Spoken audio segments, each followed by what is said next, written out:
Well, I'm back, late, as ever, and a little realization that I've got to entertain the chat, whether there is one or not, for at least 4 hours. Yay me!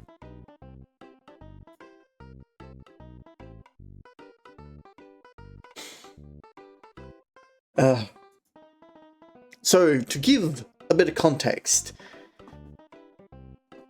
Oh, that stopped working.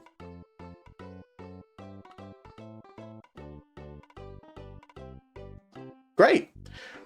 Okay, my face is broken. Yay! I guess I'm stuck like this right now. Hang on, I can fix that. But yeah, to give context, the last 2 streams I've done... Okay, that should have fixed that. No, it did not. What?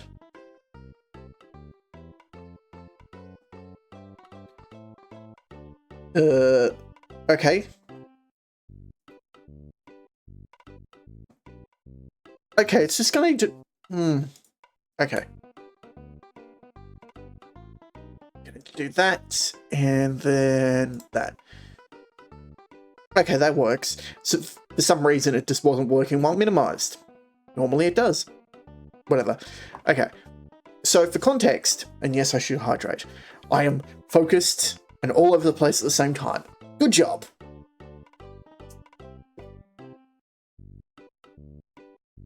Ugh. Yeah, I hate doing fluids. Okay, so, for context, the last 2 streams prior, both of them balked it at the 4-hour mark. And I don't 100% know why. I think I've fixed the issue. Emphasis on think, because there are so few variables between those 2 streams and the stream prior that worked that I have no idea what's going on. I know for a fact it isn't something to do with me recording for the whole period. Because the Pizza Tower video, a stream, which was the stream before the last 2, I recorded up to when I had my... Up to when I had my meal break, stopped, and then came back and recorded the second half as a separate video.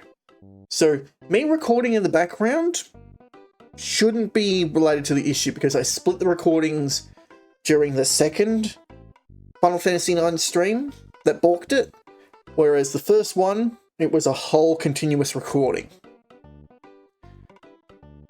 So it's nothing to do with that. So, how have I gone about trying to solve it? So, I checked my PC, like the temperature of it. It wasn't overheating, so that means it's not a power source issue. And if it was, well, it makes no sense, because I'm pretty damn sure that if it had been a power issue, I would have seen, like, actual power supply issues on my end more than just OBS cracking the shits. So it has to be something specific, either with OBS itself or the graphics card running into issue because of something. What? I don't know. So that's the goal. The 4-hour mark is a consistent thing between the 2 streams, so if we get past 4 hours and nothing happens, then I know that whatever I've done fixed it. The problem is, I don't necessarily know what that is. So, just to kind of elaborate on what's changed, I've moved from using Chrome in the background to Firefox, which does use less RAM, but RAM wasn't necessarily the issue. But also, like, for some reason, Chrome and YouTube, or specifically YouTube on Chrome, for the last couple of days, or weeks I should say, has been doing this funny buggers thing. Firefox isn't doing it, so that's good, I guess. It's just like when I was doing any like my back-end video uploads, it was doing like this weird bug out and everything would unload on the screen. So yeah, that was fun. So yeah, I've eliminated Chrome as a possibility, and I'm also not playing any games, so there's that. I also went through and found the back-end logs from what had been happening on OBS, and found a bunch of things that had just been throwing errors. So I've removed those. They weren't anything important. So yeah, I feel like I should have fixed the issue, but until you test it, you don't know. So yeah, just to make sure that I am testing everything properly. God, we've got stream going. I'm recording to check that that is not the issue. And I've got everything up and running with Firefox in the background instead of Chrome, because I like to have the web feed up on the side as well. Because I have 3 monitors, I can have everything up at once. Yeah. So yeah, I have it going so that I can see like everything that's going on and just see what the quality of the stream actually is. Because that's not necessarily easy to discern when looking at OBS's end of stuff, despite the fact that, you know, I have chat up on OBS. Oh, this is going to be hell. Yeah.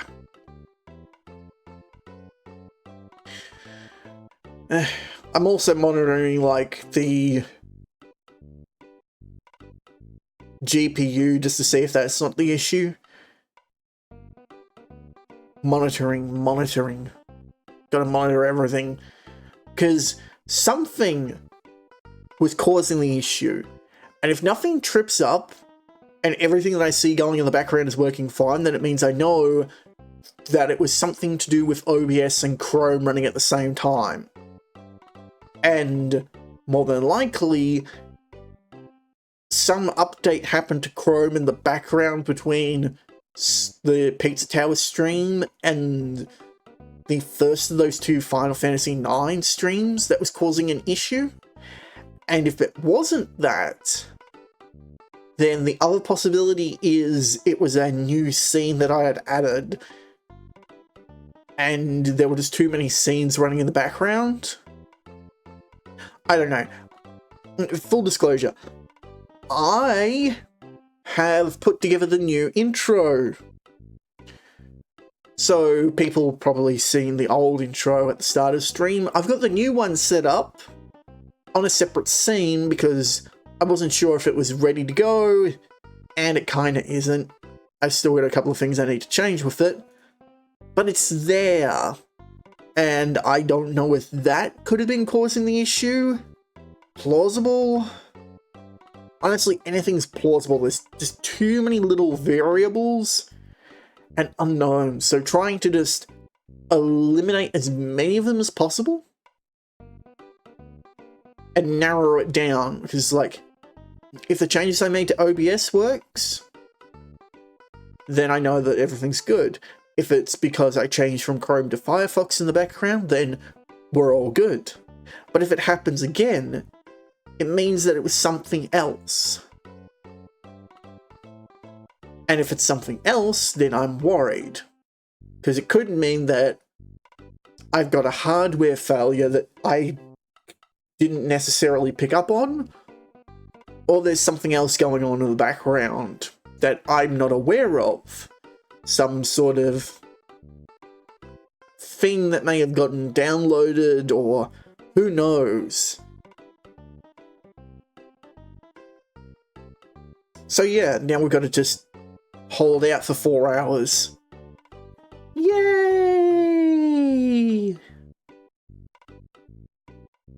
God, I'm not looking forward.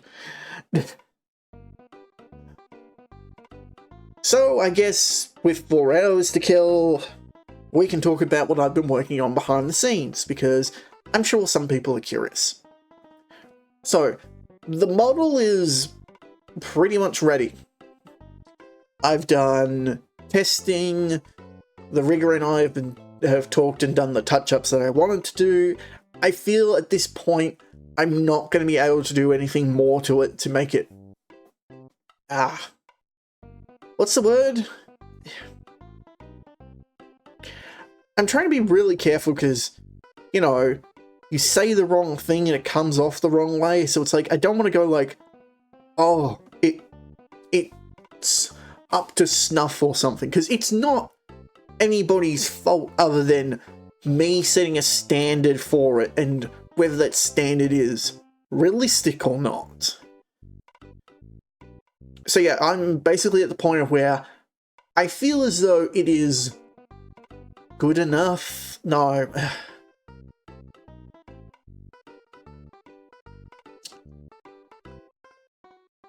Where I'm happy using it? I don't know. I feel like I'm sounding bad about it, but I'm not. It's like, I've seen what other models have done and what is capable and everything, and I'm like, you know, I've gotten very decent for what I've paid for, would be the way of putting it. And it's like, if I wanted to, like, quote unquote, fix it or overhaul it, like, I would have to start over from scratch sort of thing. Like, redo the base. Get it redrawn up and have to pay, like, an ass ton more than what I've done. Because I've done... I'm not going to get into the financials of it, but I've done, like, pretty reasonably considering what the market is out there. The models... Oh god. That is one of the things that I will be happy to, that'll be gone. Because my mic doesn't determine whether my mouth is open or not. I just think that there's a couple of quirks with the model that I haven't quite worked out what's going on. And that's mostly, I think, due to, like, the camera capture or something. It's not necessarily something wrong with the rigging or anything. I think it's some sort of, issue on my end that I just haven't fully worked out, but I think is fine. It's fine. The more you play around with it, the worse it gets. It's complicated. So, yeah. The model's the model's ready. The new intro, as I said, like, I've got it all set up on OBS at the moment, but I'm not 100% happy with it. I just haven't, like, gone back to make any changes to it as of yet. I've still got, like, a month to do that, though, so, you know, there's no rush. There's no rush there. Otherwise, mostly everything's done. Mostly. Mostly, he says. God. So, yeah. The alerts... well, there are still the other, like, gift sub related alerts for the higher tiers, but look, honestly, nobody's going to be using them anytime soon, so it's fine. I know what I want to do for them, they're just going to take time to do, and honestly, I just don't want to have to sit down and do all the art assets right now. I can be incredibly lazy at times. So don't blame me. If there's an easy way to do things, I will work myself over just to do it the easy way. Even if it takes more effort. Because I'm stupid like that. So yeah, I think it works out there's like 4 alerts left to do. And that's it. Every other alert, raid, follow, the basic sub, gifting a single sub, gifting 5+, they're done. I think that covers all the basic alerts. Yeah. So that's all those done. I've got most of the sub badges done. The emotes, oh my god, the emotes are a nightmare. Just to get the idea across, I keep coming up with ideas for emotes. There's how many now? Hang on, I'm going to quickly duck into the Discord and check rather than pulling up the personal files. Debut status, emotes. Yeah, there are 79, according to what I've logged. 79 emote ideas that I've come up with. I've got to do every single one of them. Well, not technically, because I've done 24 so far, so it's the remaining... What does that work out to? 55? Yeah, the remaining 55 I've got to do. So yeah, I have no shortage of emotes to do. It's just... part of it is that I don't want to work on them because I don't want to worry about it. Because a lot of them, how do I put... I need to do a base sketch for the idea, so I've got a visual reference. Then I need to do it up digitally, and then I need to do the finalization, the proper coloring, shade it and everything, and then turn it into an emote. It sounds complicated. It isn't necessary. It's just fiddly bits. Lots of little fiddly bits. And to be fair, it's like, I don't know if I mentioned this. Part of the data for my old emotes, or the file that I was editing them all on, got corrupted. So I've had to start over the file from scratch. I didn't lose any... Okay, correction. I didn't lose much. I'm pretty sure I just lost 2 emote designs. One I had to draw a new reference for anyway, so that's fine. And the other one that I lost, I already remade it. It's the reverse emote, so... Hang on, let's see if I can pop it up because it's actually been done. There. It was this one. So yeah, I can pull out emotes in a reasonable quick space if I'm in the right mindset and everything. But yeah, I just need to be in the creative mood, and sometimes I'm just not.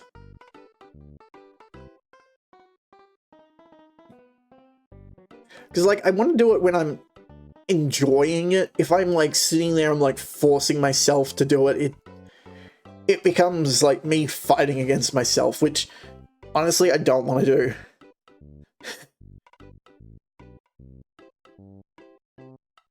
Oh, here's the easy way. The Discord debut status, because I keep updating it. 59.6% towards completion. Most of that is non-injured tasks, which are basically I could debut without them, and it wouldn't hurt at all. Critical, it's I couldn't debut without them. It's impossible. And urgent, I could, but it would be a slight detriment. In theory, anyway. So, most of it is the emotes. That 55 tasks makes up about half of all the tasks that I need to do. And they're all non-urgent. So, no need to panic about that. The majority of what's left is... There is one critical task, which is the new intro. And then the remaining urgent tasks, which there are 5, is another overlay that I wanted to do.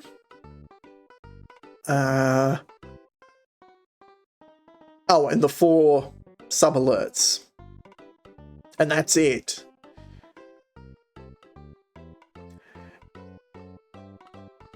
And everything else is non-urgent.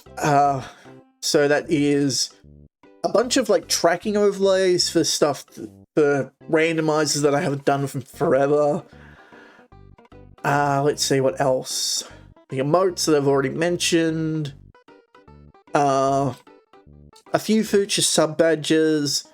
The new VIP and mod icons, which, look, honestly, they're just appearing up only on Twitch's end of things. They don't appear up on the chat at all, so I'm kind of wondering if it's even worth worrying about. And then what else is there? The new profile pic, which honestly I'm holding off on doing until we get even close to debuting, so again, that's not worth worrying. And music, which is not something that I'm working on, so I don't need to panic about that. So yeah, that kind of covers like where I am with debut stuff and everything.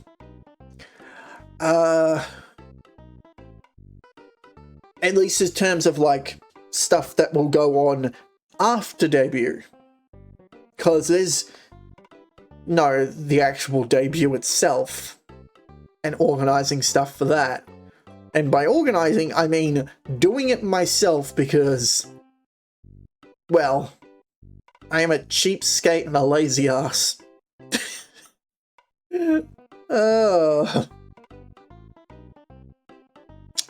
Yeah.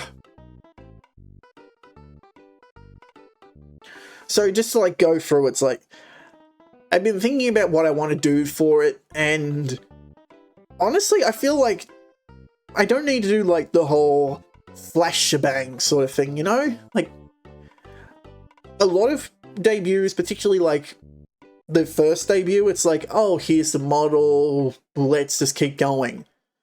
And what I've kind of seen and heard reference is a lot of people do like their big debut thing, like the lore video, the animatics and everything, the big shebang, is when they do their 2.0, which is like their big step up to their next newer, flashier model.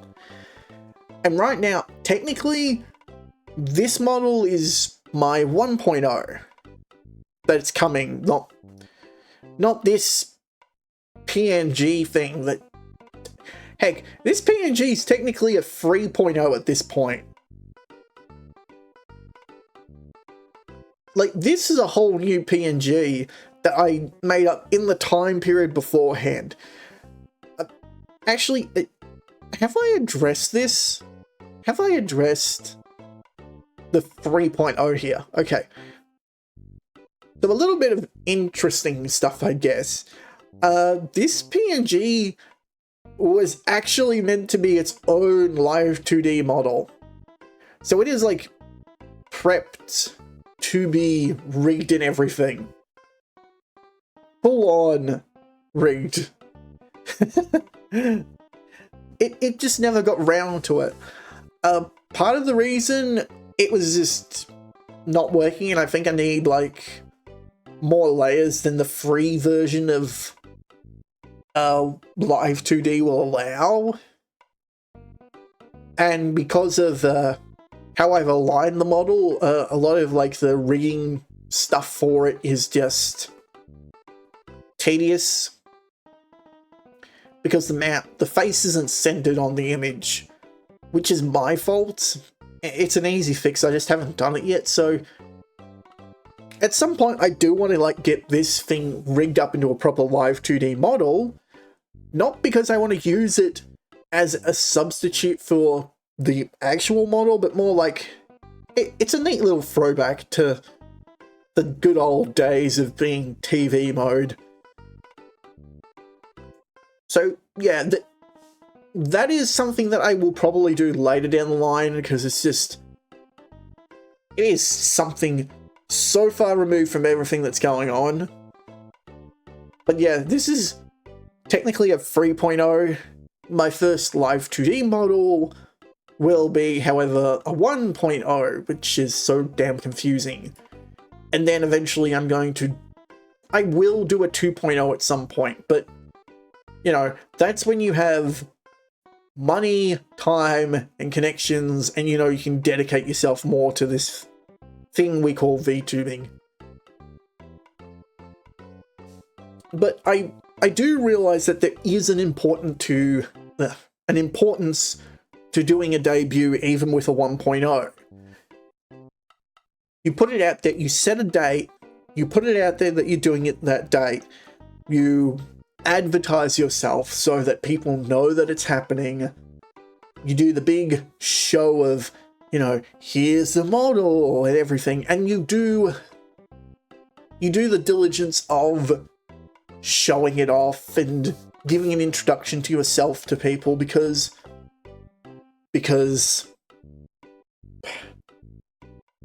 I know exactly where I'm going with it, and brains just clouded over.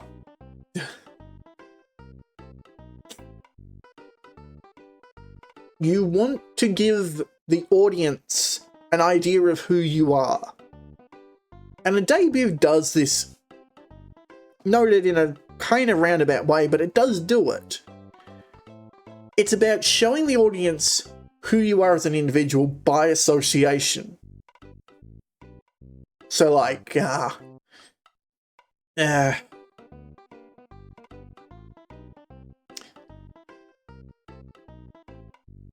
brain, come on.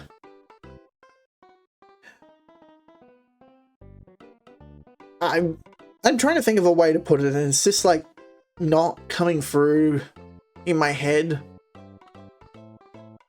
I don't know. I know what I'm thinking, but it's just not coming together. I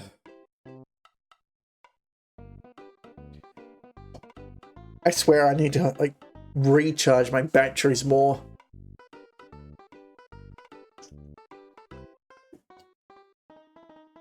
Oh dear. I've been thinking about it a lot in terms of, like, you know, you want to convey who you are, give an idea of to the audience of, like, you know, this is what I do, this is the kind of stuff that I'm into, this is my sense of humor. There we go, that's an example. Sorry, hold off on that. You want to give an example of your sense of humor, so it's like you give an example of, like, shows that you like, or books, or whatever, and it gives an idea of your taste of fiction. So it shows, you know, like, oh, he likes comedies, or he likes drama, or he likes horror. You know, these sorts of tastes give you an idea of, like, you know, this is how the person's going to present themselves, because, you know, the kind of fiction that you can, not fiction, the kind of media that you consume kind of gives a sensibility of your taste of commentary. And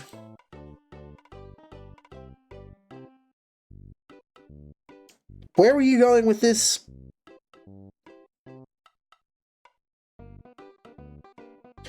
Commentary, sense of humor, the types of jokes they're going to make, the types of games that they would enjoy that they've never played or seen or heard before. Oh my.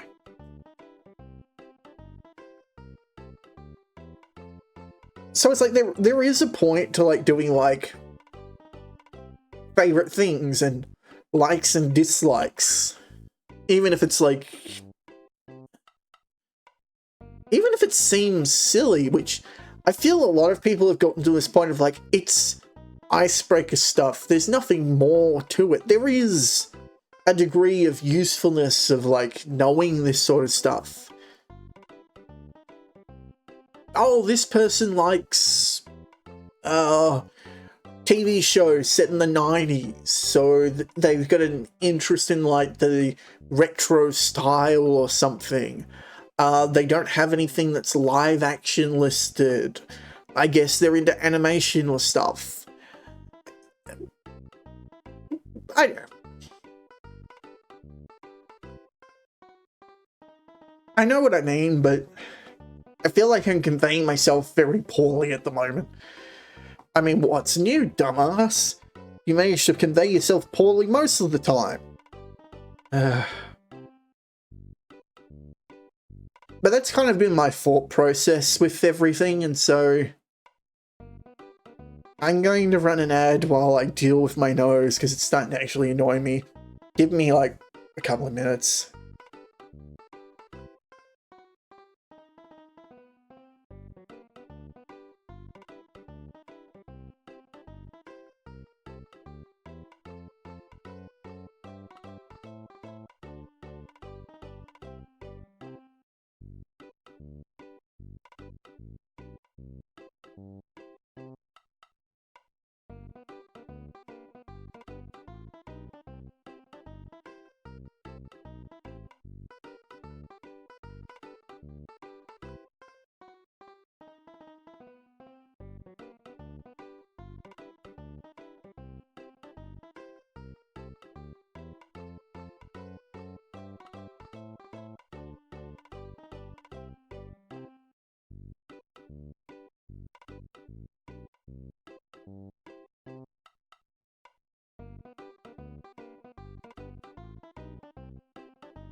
Short answer, hay fever. Long answer, grass seeds getting up my nose has aggravated my sinuses. So yay. Yay.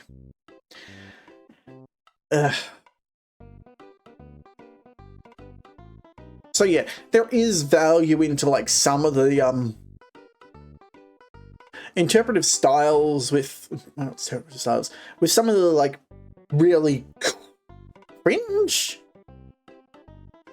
I'm not sure if it's cringe per se, but you know, that icebreaker style of like introduction that a lot of debuts have, that whole like likes, dislikes, favorite things, blah blah blah blah blah. There is value to it. But it's understanding that value and turning it into something that is easily passed, consumed. God, I don't know what I'm saying sometimes. I know what I mean, but it's poorly worded. So yeah, I've been trying to like break it down, like think, you know, what are my interests, my favorite, bleh, I hate that word, favorite things. I hate icebreakers in general, to be honest, but I see the merit in it. And so I'm like trying to distill, you know, what things should I be listing? And I'm ultimately going to not use the word favorite. I might use something different, like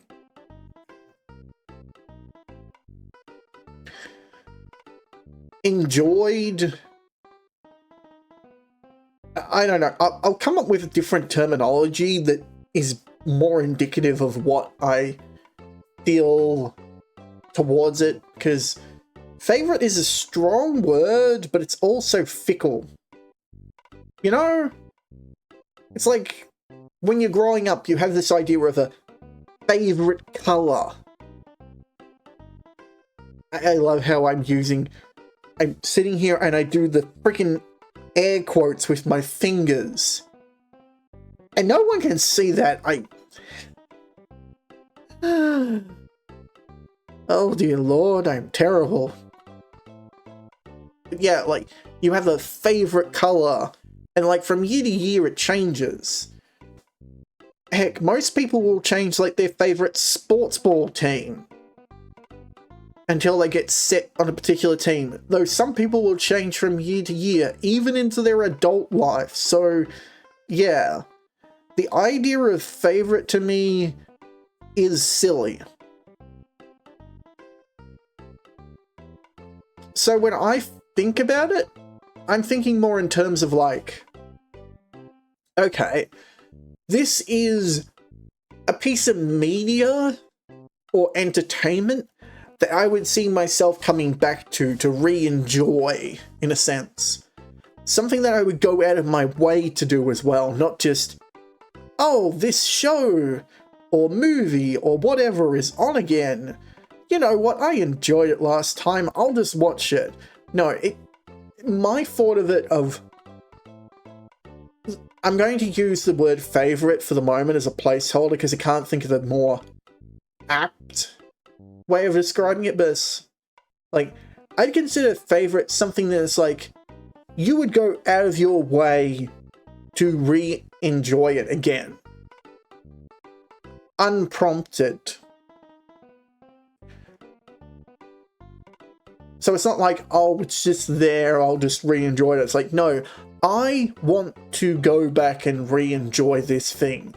Or I want to consume extra media in relation to it. I'll go out of my way to research stuff. Excuse me. No, there isn't. But it's like, I do have stuff I enjoy. I swear I do. I find the word favorite such an... Ah! But that's not like the only thing that I'm getting onto. I feel like the one that has thrown me for a loop is like, a lot of debuts will end with like dreams or goals or aspirations or something. And I've caught myself thinking on it now, and it's like, you know, okay, what are some of the things that I would like to achieve doing VTubing and everything, or just online? Jotted like 2 or 3 things down, and then I'm like, then what happens after that? Oh my god.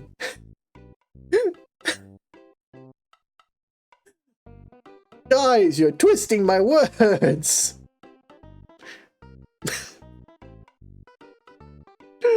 Oh no! But yeah, thinking about like, not just the short to medium term, but like long term sort of ideas.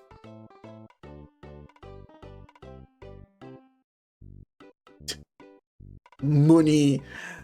I mean, it's like, yeah, finances is one thing, but like, I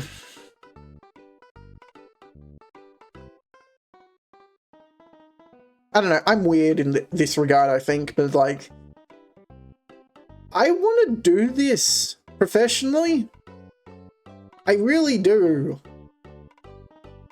But it's not for the money, because like, I'm sure you guys know very well that like, I don't care about being rich. You've seen what I've done. You know my actions. You've seen my past actions. You know what I'm like. But yeah, it's...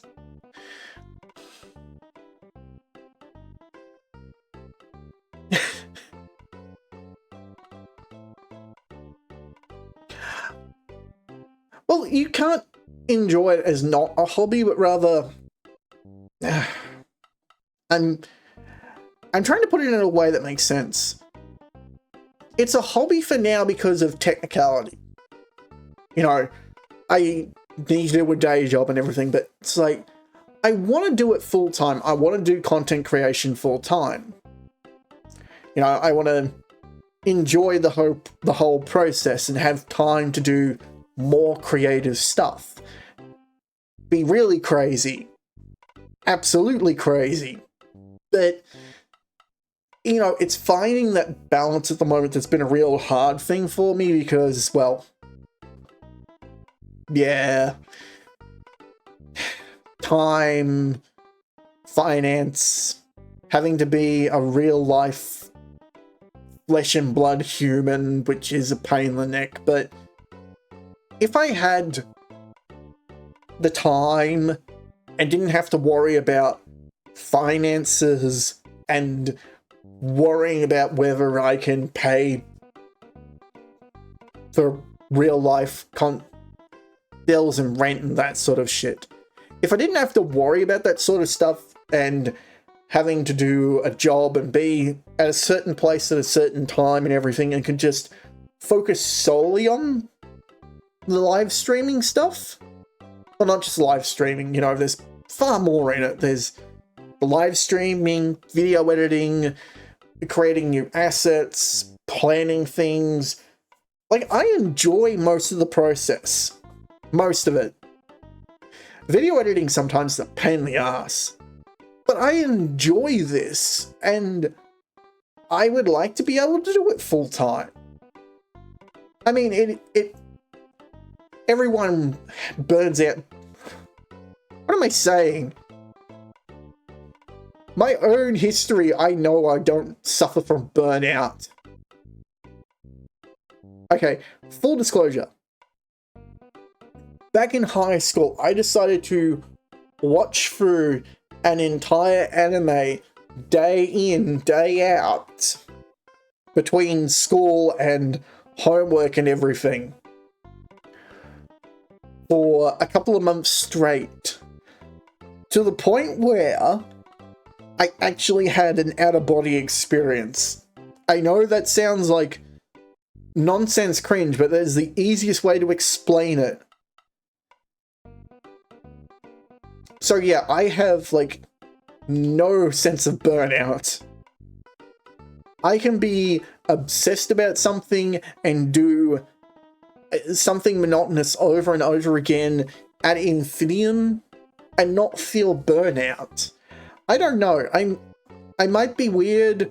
I might just not found what my threshold is. But I don't know. I've always said I'm weird. I'm not kidding about the out-of-body experience ever. That was wild.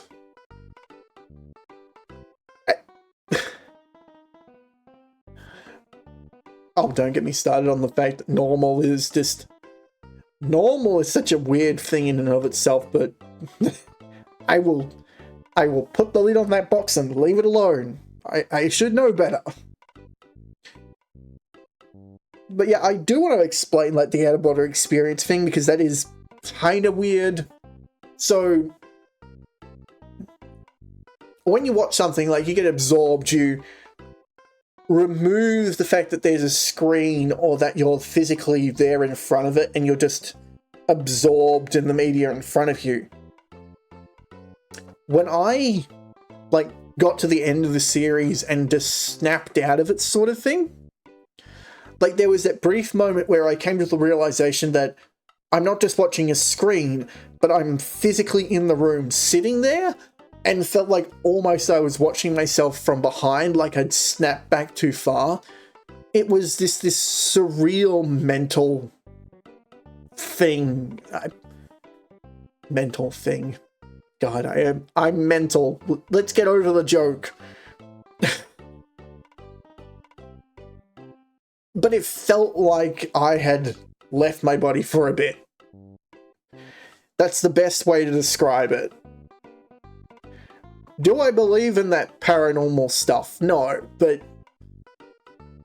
it was the sensation of it. It felt like I left my body. God. Oh dear.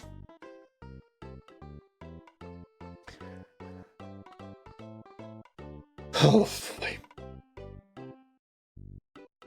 So yeah, I've been thinking very hard about where I want to go with this stuff and what I want to do.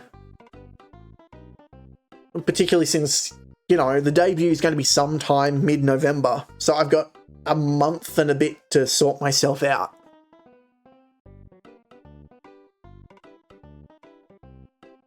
I definitely think, like, going too flashy with it isn't worth it. I should just stick to being simple. But, you know, I'm probably going to overcomplicate things and do something flashy anyway. Because it's just me, and I tend to take things overboard. I really don't want to, though. I don't know. I'll find some middle ground, hopefully. But yeah, that's November. That's off a bit. We've still got all the nonsense that's happening right now. So, yeah. By the looks of things, nothing weird's happened. I've got my GPU and everything up in front of me because I'm monitoring the stream. So nothing's weird has happened. We're not losing frames. The recording seems to be fine because, you know, you gotta test that as well. I'm going to delete the recording afterwards anyway because we're not going to do anything with it. What do you mean we? Is that the royal we? Are you being cringe at the moment? Shut up. Shut up, brain. Shut up. Shut up. Shut up. No. Shut up. Oh dear. Yeah, I don't have a filter sometimes. But yeah, everything on like the GPU side, it's low and looking normal. And the memory's fine. Firefox uses way less. Oh god, it's done it again. I'm glad that's not going to be a problem anymore. Firefox does use much less RAM than what Chrome was, so that's good.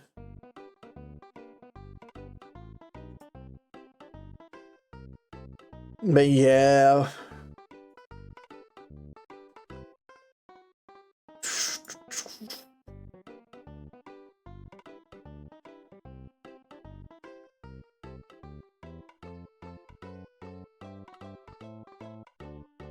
Yeah, I'm not sure. I did do a bit of looking and didn't find anything. And I've checked like the back end of stuff and nothing was said there. I didn't find any discourse about it in regards to like the version number, but it's specifically around the 4-hour mark that everything keeps breaking. So I'm at least doing what I can to like eliminate factors and see if everything works. If not, then I know it's something in particular wrong with OBS at this point.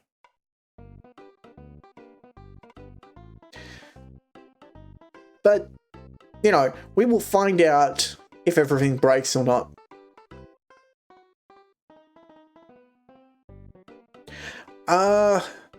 Speaking on the recording ends of stuff, I don't know if anyone's been able to see the recording log on the Discord because I've just been continually updating it. But, I've currently gone through 84.5 hours worth of footage and turned that into videos. There has just been a lot, a hell of a lot of just video stuff in the background that I've been editing, and it is enormous. Like, there's been like the several hours of stuff that's just been archived straight up, and then there's been like the stuff that I've edited up, and there's a lot. Okay, whatever button that is the hide button.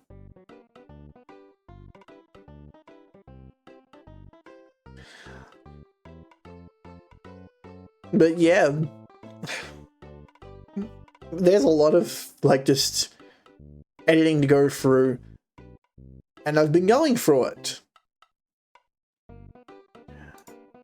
Also, on a side note, Final Fantasy IX will possibly get close to outpacing Dark Souls as the second longest series that we've gone through. It is getting close. It is about 10 minutes, no, hours.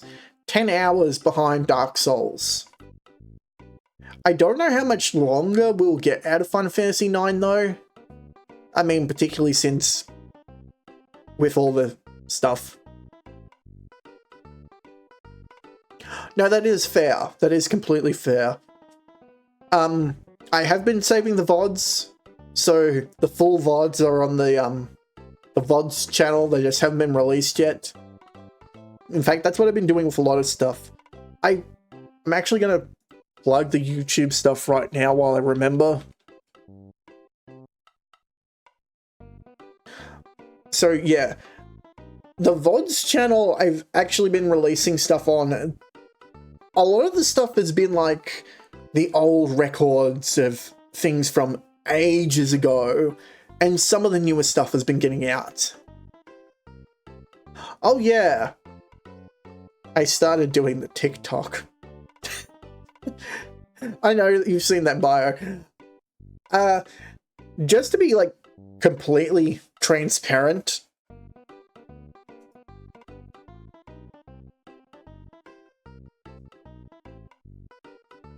yes, I did make that dumb joke.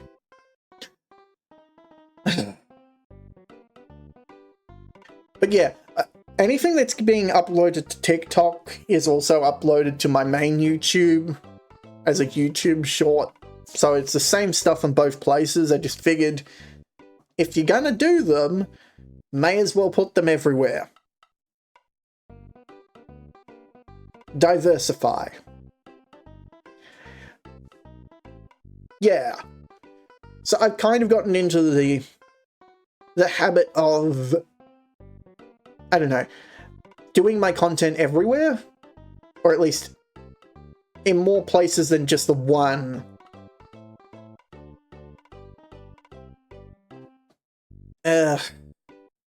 Brain just went dead for a second. Hang on. Hang on. Hang on. We're good? I think we're good. Okay.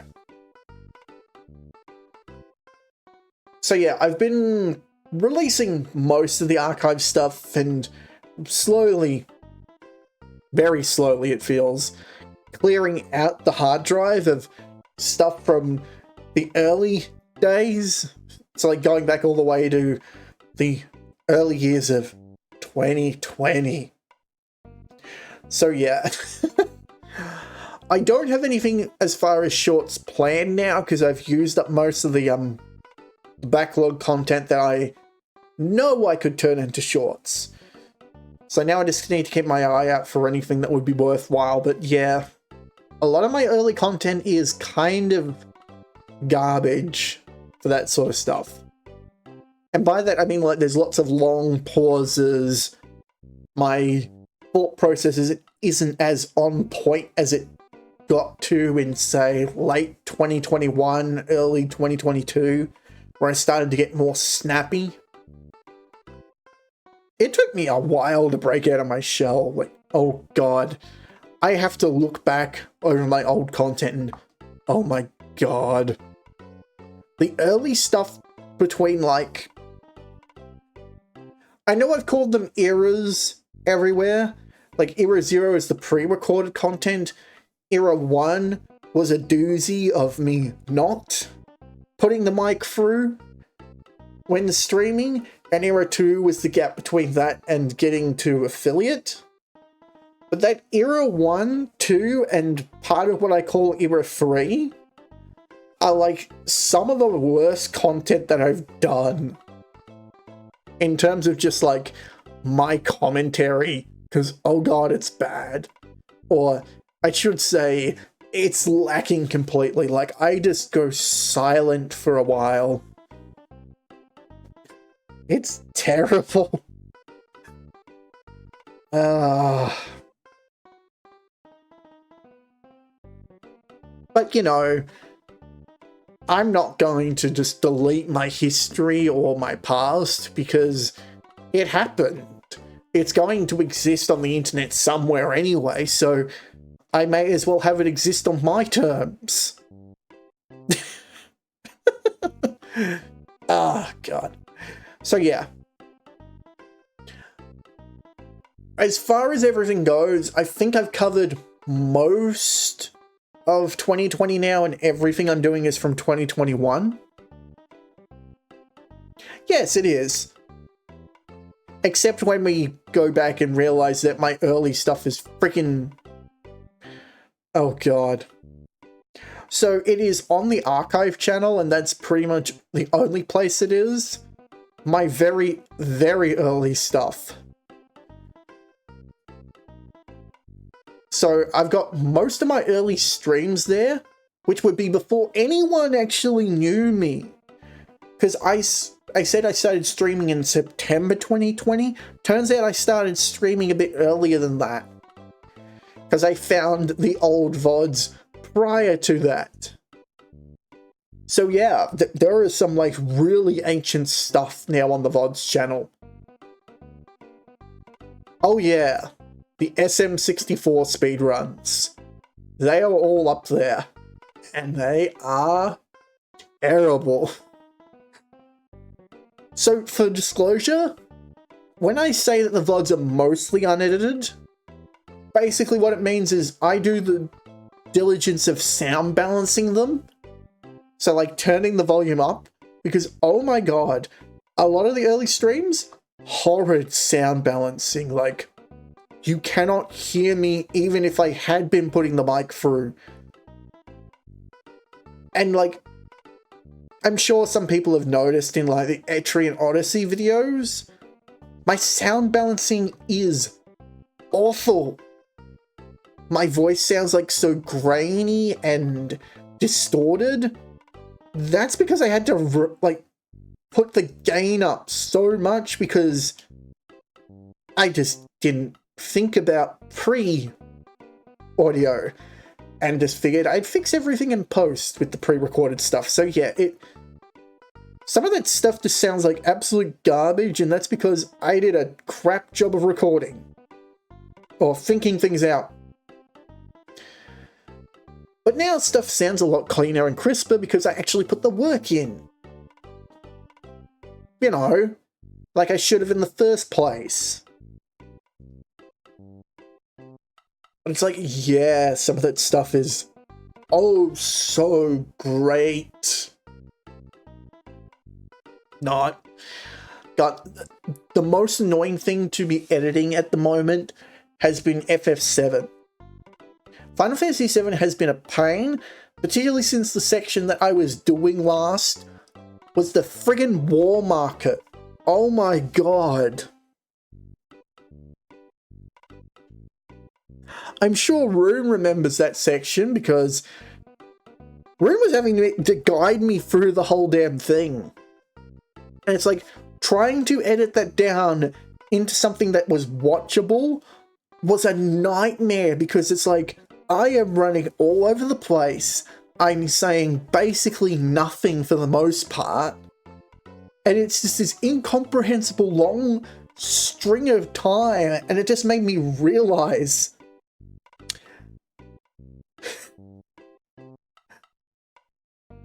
It just made me realize that in the grand scheme of things, that whole section of the game you could cut out and it would change nothing. Midgard is terribly paced. Like, absolutely, actually terrible pacing. I was so glad when we got out of Midgard, oh my. Like, to be fair, I had fun with Final Fantasy VII. There was interesting stuff that happened, but oh my God, the war market was annoying. It was even worse to watch it back and just like, oh my God, just do that, do that. No, do that. Oh my God. So yeah, that part should be coming out. Actually, when is that coming out? I feel like it's not until October. Because that is...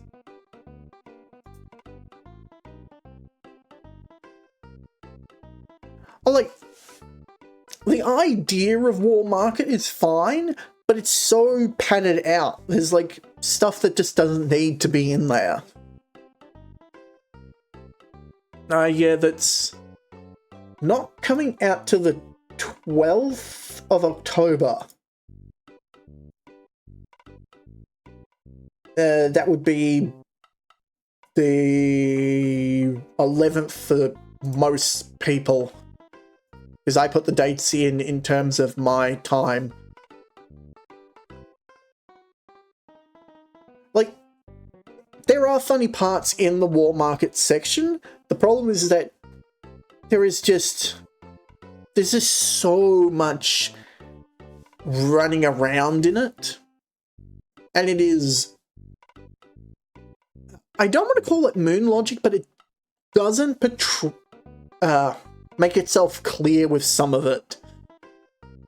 Like, I accidentally got the tiara and then got stuck trying to work out the logic of how to get the story to proc, because it's like, oh, you need to do these things in a certain sequence, and I don't even understand why we needed to go into the honeybee at all. It's just like, oh, you needed to do that in order to proc a conversation. We didn't get any information out of going in there. I can't even work out the point as to why we went in there. I think it's because I went into the joke scenario and we didn't meet Tifa there. But that still, like, points out a problem.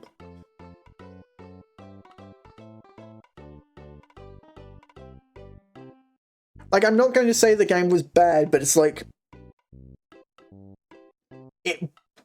It has not aged well, that section. Well, I guess it's not really age. It's more just...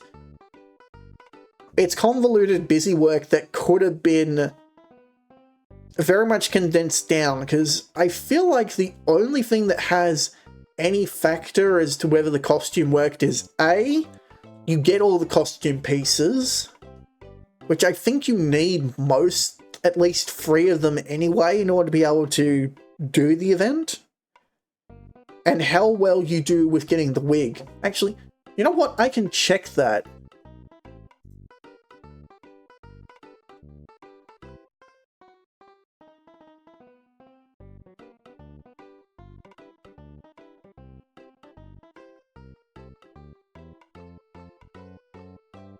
Because I can just pull up the wiki right now. Let's see.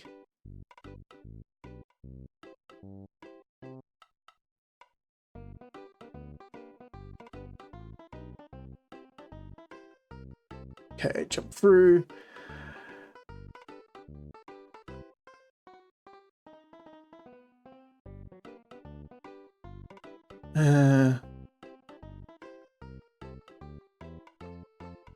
Oh yeah, I've been using that for like a long time.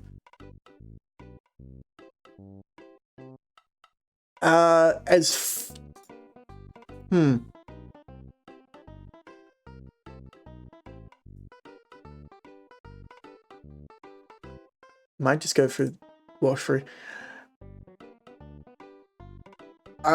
We will be changing the music out as soon as I get the new stuff, the new tracks. But yeah, Earthbound music has just kind of fitted it for the most part.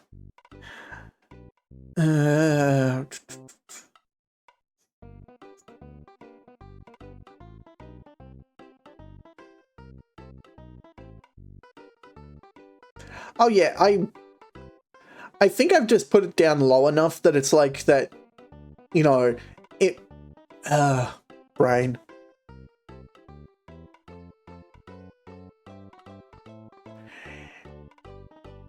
It breaks it up as a bit of an ambience instead of like there being absolute silence.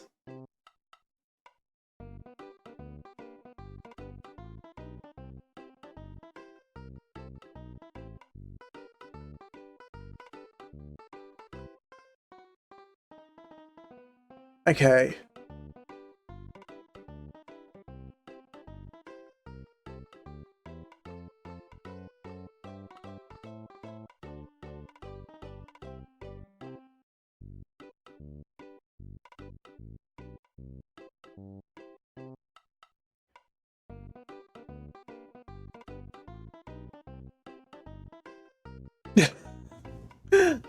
It's been in...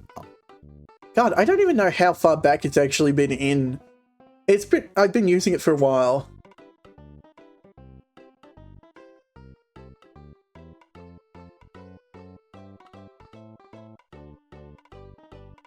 Okay. So, there are the silk dress.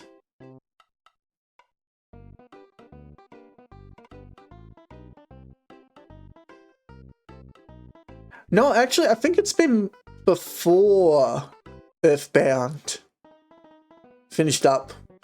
Well, to be fair, I started doing Earthbound as a pre-recorded, so...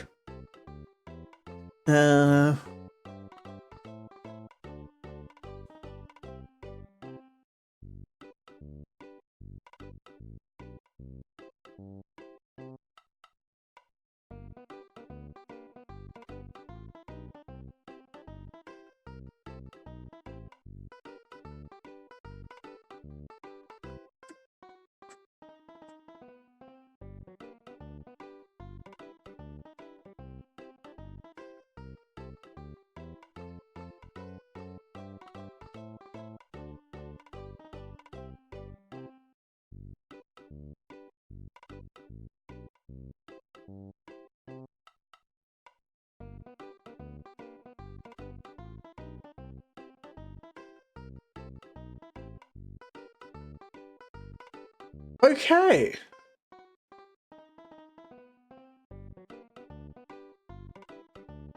So, in terms of items, I actually got a few more bad items than I thought I did. So there is the silk dress, which I think I just got the dress, the wig, the tiara, and the cologne. But there is the better versions, which is the silk dress, the blonde wig, the diamond tiara, and the sexy cologne.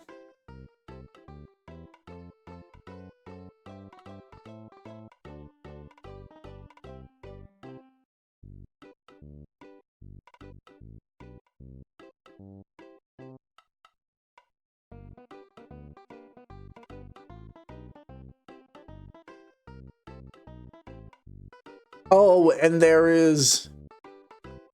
Yeah, there is an additional item that we can get that I did not get from Honeybees.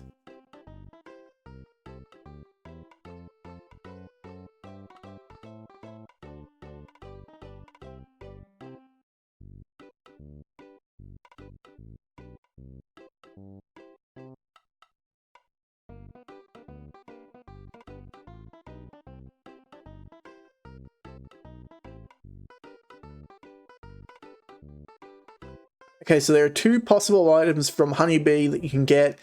Neither of them affect, but you can ask them to give you a hand. Okay. So essentially, I did do a few screw-ups in Wall Market in terms of, like, getting the best outcome, but we know that. But I guess I didn't do as well as possible. I don't know what I could do to improve it, but, you know, the past is in the past, and we can't change it.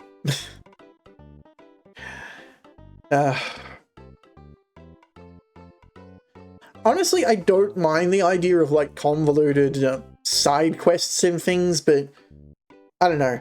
Wall Market kind of was... Well, let's just say it wasn't very well... or very clear in what I wanted to do. Also, I just realized... Oh god, while I was reading all that... Freaking ads. God damn it.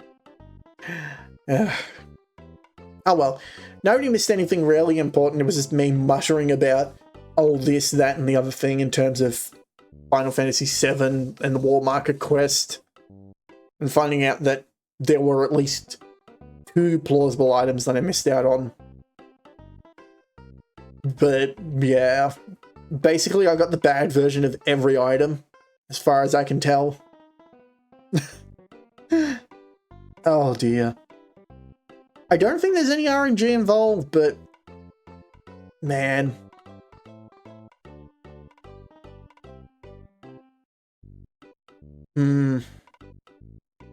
Earthbound was fun. God, I wonder if I should do like Mother 1 or Mother 3 at some point.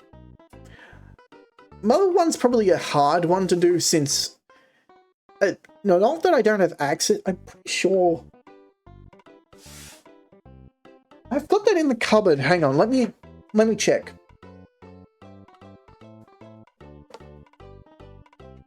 Move the spare mic out of the road.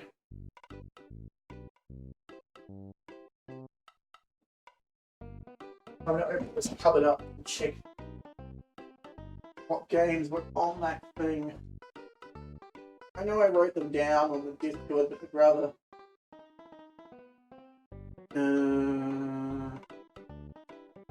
It's the Super Nintendo, which is where Earthbound is. No.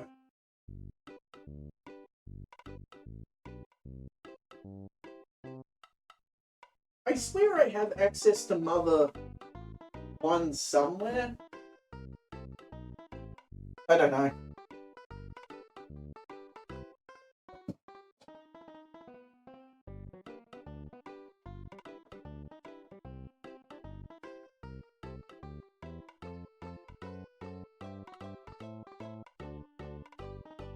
It's just like Mother 1 is such an archaic. It's kind of hard unless you're playing it with a patch that basically updates the experience gain and everything. I mean, a lot of games from that era are just very grindy. Because there's, other than the original Mother, there's like the Earthbound 0 or 1 and 2 released for the GBA. But, you know, that would be a nightmare trying to get my hands on as well. So I don't know. It's something I'd consider doing. But the other thing is, I probably want to finish up doing the series that we have at the moment. Like Final Fantasy IX. We're so close to finishing that, and god damn help me. I want to finish it off so badly, but with how streams have been happening and just losing everything. Not losing everything, but like just having it cut out randomly like that.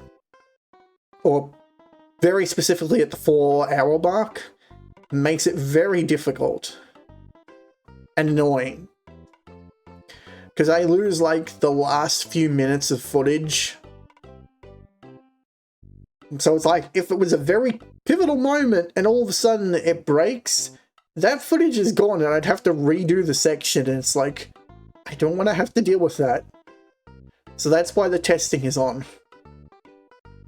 But yeah, if all the testing is successful, we will be finishing up Final Fantasy IX next stream. Or at least damn close to it. Because we're close.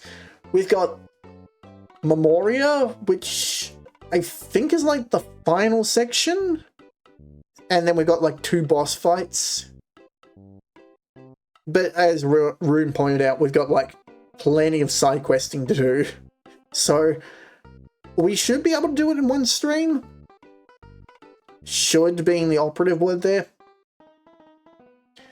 And then once that's done, what else is on the card to finish off? Current games. So yeah, we've got Final Fantasy IX, Hades. God, I've got both Pokemon games. I've got Arceus post-game to do that I have just forgotten about. And we've still got part of Violet. We've still got, like, what? Most of the northern region of Violet to do. So it's like 2 gyms. I think 2 Titan Pokemon and 2 of the villain team areas to do. And then wrapping all up, and then there's still the DLC areas. I don't know if I'll do them or not, but yeah. There's all that of Pokemon Violet's is still to do. God. Let's see. So there's those. I've still got Luminous Arc to do. We are halfway through that, and I haven't touched that in forever. Other than editing it, which I have been uploading, so I think I may wait until we finish the uploads before I get into that. What else is there? Etrian Odyssey. I'm not sure what to do about that. I'll get back to that one. Hollow Knight. I don't know what to do about that. The DLC... I couldn't get the DLC to work last time we were playing through it, so I'm not sure, but I do want to go back. I don't know. I think we might put that... I might put that to a vote at some point, whether we go back and do more Hollow Knight. Because I kind of feel like we're finished with it. Then there's the Dark Souls New Game Plus stuff that I mentioned doing and not sure about what's going to happen with that.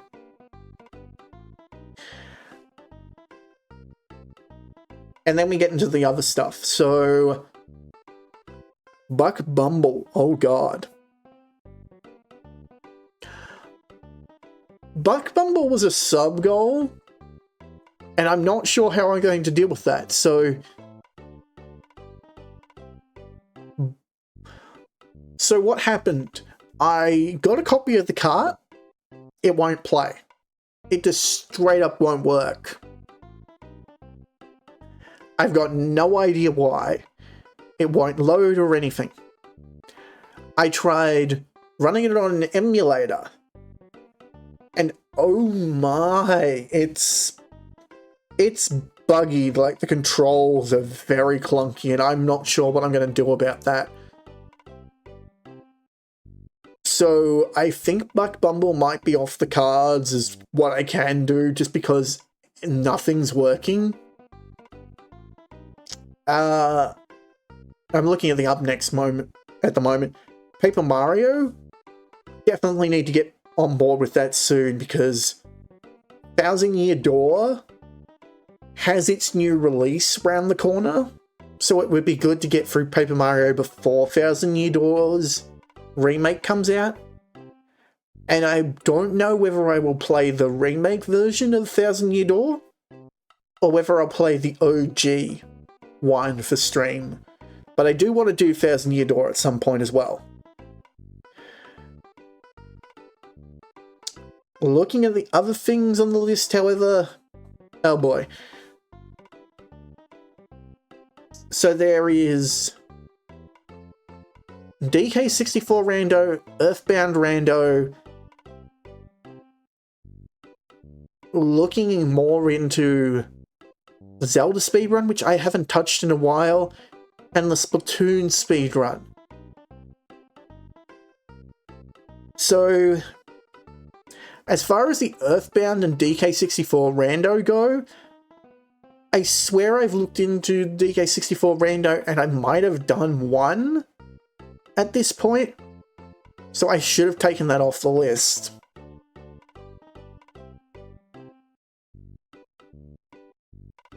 Did I beat that randomizer? I don't know. The Earthbound one we haven't done yet, and I think we can still do that at some point. I would have to do the overlay for it though.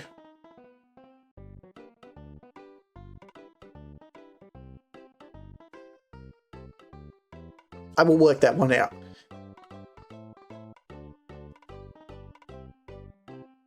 I'm not sure if or when I'll get back to doing this. When did I last update this? April this year. God. I need to update it. I'm going to.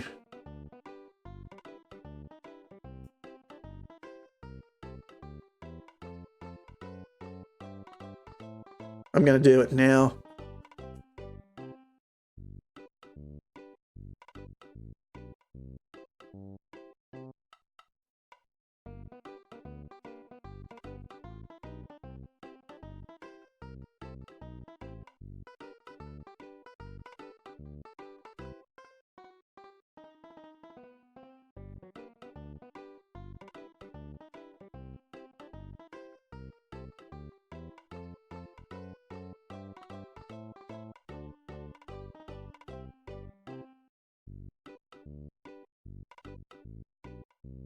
I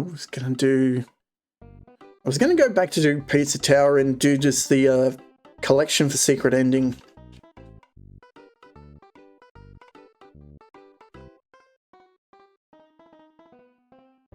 Just because that should be easy enough to do.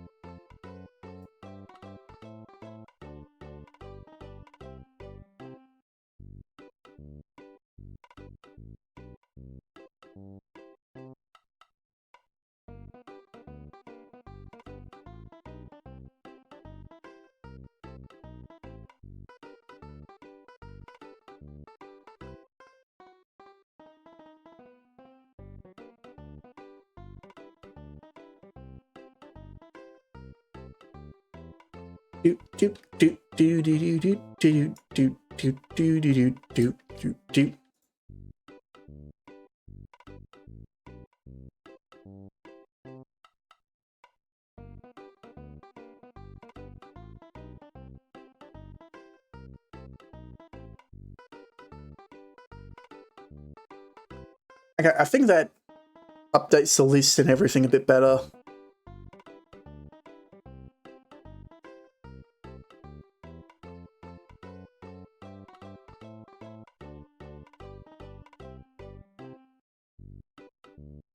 So, yeah.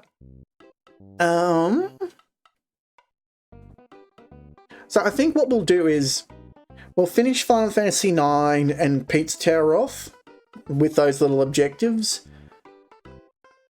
And then I'll look at doing one of the two Pokemon games and then going back to the other. Since Violet's the more current one, I'll go back to it first and finish that off. And then once that's finished, I'll do Pokemon Legends, Arceus, and finish that game off. So, I'll order this a little better.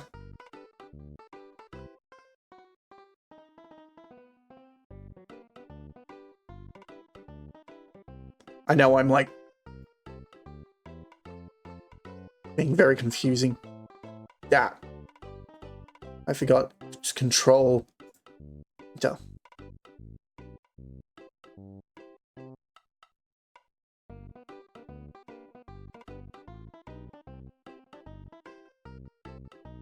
Next added back on the list, I guess, would be Hades.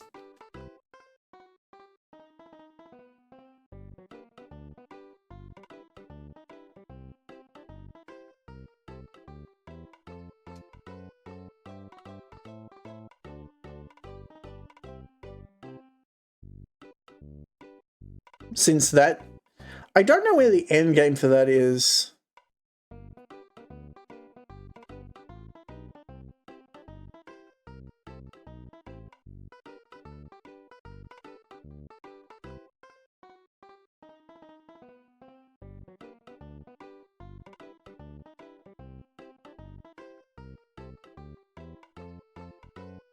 Okay, so that's a little better. So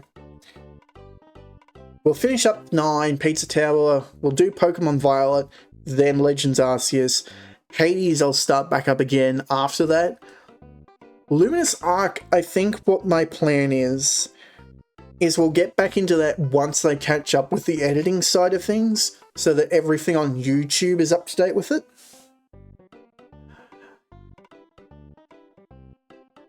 Hollow Knight, I don't know if we'll go back to, so I will put that to a poll at some point later.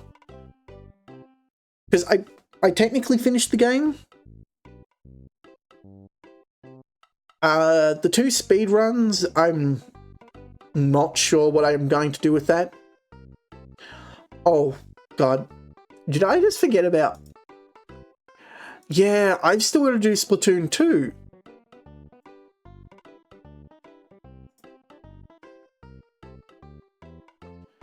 Because that was... I'll put that in the up next.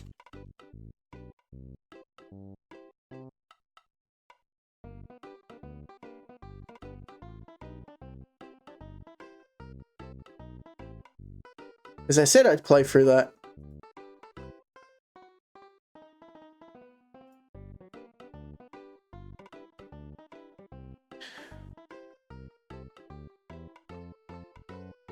So I will probably start Splatoon 2 and Octo expansion not long from now, actually. So Pete's Tower is probably going to be a one more stream. Final Fantasy IX will be one more stream.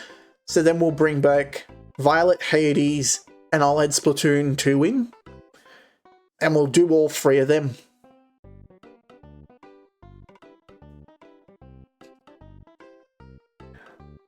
So I don't know how much longer Hades has in it technically. I'm not going to aim for New Game Plus with it. Just one escape is the goal. And we got close, but I'm not sure.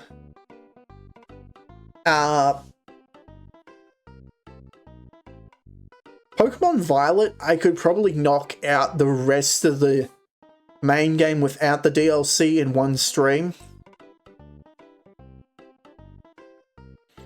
Arceus, I'm not sure about how much post-game there is. Luminous Arc, as I said, I'm pretty sure we're 50% through, so that shouldn't take too long. I'd probably say, considering how long fights and dialogue take, we could probably get through that in maybe 3 more streams.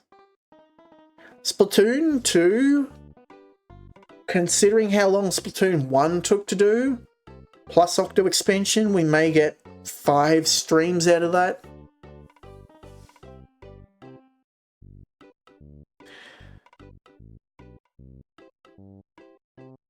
So we'll do those, and that'll clear up most of the stuff that's on the backlog of things that I haven't set to start or anything. And then after that, I'll look at doing Paper Mario.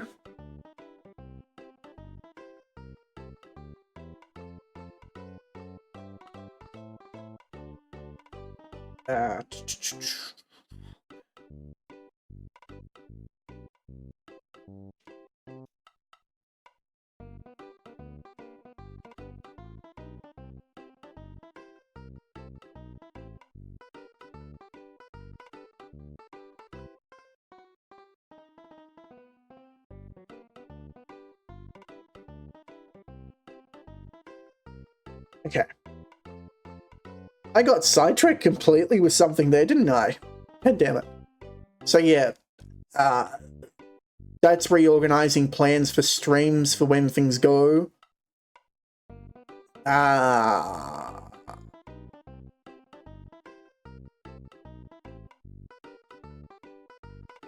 Dumb brain be dumb. Yeah, I feel like that's covered most of the back-end stuff. That's covered recording. I've kind of covered debut stuff. I've covered what games we're going to do once things get sorted, and kind of my internal plan of what games we need to sort out. But then comes the issue of what I do outside of games content, because I feel that is kind of an issue I need to resolve.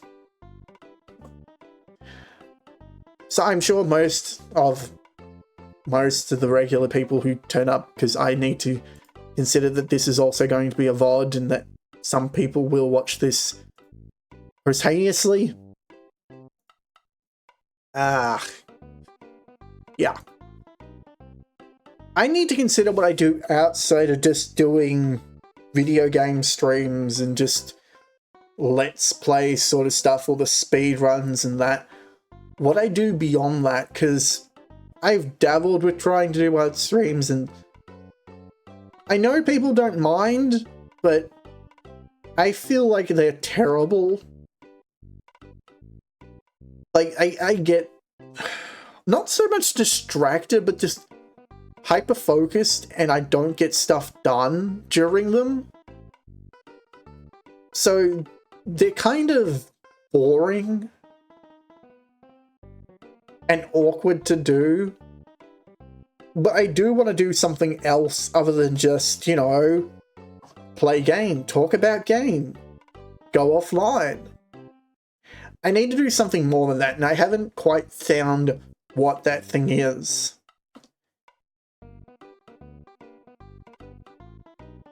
God, I just got a bunch of messages on my phone that I just want to quickly check.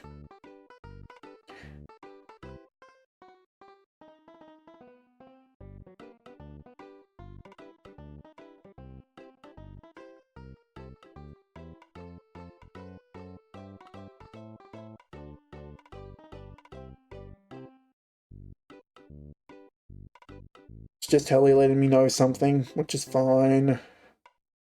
Oh yeah, Helly was over. Man, this week's just been a mess. I had a lot of things I needed to deal with this week, and some of them were IRL, so yeah, it's been weird. Honestly, I feel like everything's weird at the moment. It's just a weird stage of life. Kind of in the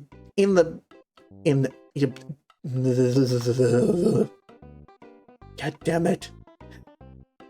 Kind of just in the in-between phase with everything at the moment. I've got a few things that I've been needing to sort out on my IRL side of things.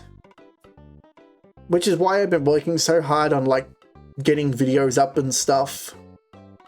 I'm pretty sure I posted it on Discord, but I'm like 3 weeks ahead now. Which is good. Because it means I don't have to worry about, like, making sure I edit, like, 5 videos.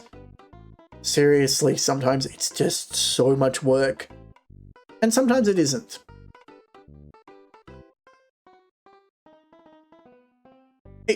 I feel like it comes down to, like, more... I put this level of standard of what I want to get out, and sometimes I just don't. I definitely feel like my video editing could be improved. Or the editing could be better, I guess is the other way of putting it. But, you know, I looked into how much it would cost to get someone to edit videos, and well, let's just say the pricing is woof. It's not to say, like, it's unreasonable, but it's unrealistic at my current... the current me and current situation. The feasibility of it is just silly. I mean, I keep using that phrase. It's more of a case of...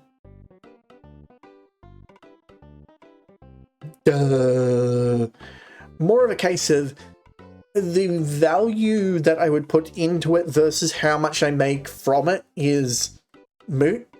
I don't make money on YouTube. What is the point of paying someone to edit a video up if I make nothing back from it? So I feel like until YouTube monetization is a thing for me, it is realistically not worth me trying to pay anyone to edit videos, which means I need to do the work. And I need to improve. I'm getting better with cuts and things, but I feel like it's still kind of there. You know, God, it's kind of hard to put it into words. Video editing is a process of, you know good editing when you don't see it, but editing for YouTube is kind of different. I'm wondering if I'm making myself clear. It's like, when you edit a video together, typically, you don't want to be able to see the cuts and transitions and the hard work that goes on behind the scenes. That's the sign of a good video editor. But for YouTube, the editing process almost always injects personality into the content. And that personality is something you can see. So it's like, good editing for a YouTube video is completely different to video editing in a normal sense. And I haven't gotten to the level of talent, I guess is the way of putting it, where I can inject a huge personality into my videos. It's not to say that my editing is bad. It's improved, at least. But at the same time, it is lacking personality. There's definitely room to improve. But of course, the time and effort that it would take to improve the editing, to like do all the fancy stuff that I do know how to do. God, it takes a lot of time, and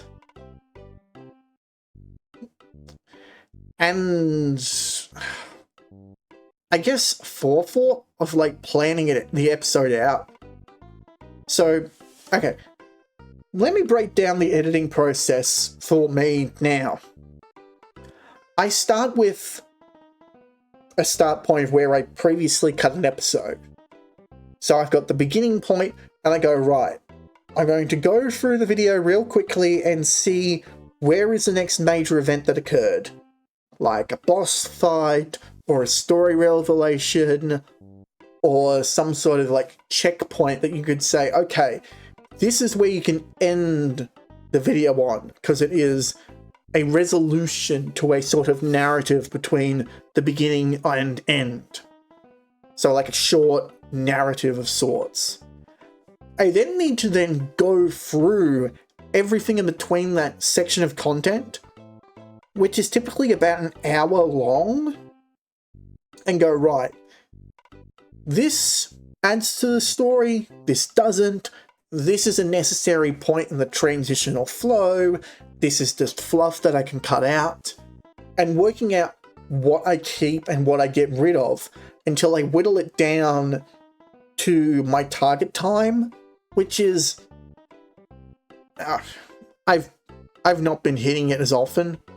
Like, I want to keep it to like under 16 minutes, ideally, for each video for YouTube, because I know that statistically, videos that are longer than that tend not to do well. But, you know, I have to work with what I have. So once I've whittled it down to that point, it's like, then I need to make sure that the flow is fine, check that there aren't any extraneous parts. Usually I have like 10 minutes of extra footage, and so I need to work out what I need to chop down even more. So it's then condense, condense, condense. Just keep the important stuff. Condense, condense. Until it's gotten to this nice resolution point.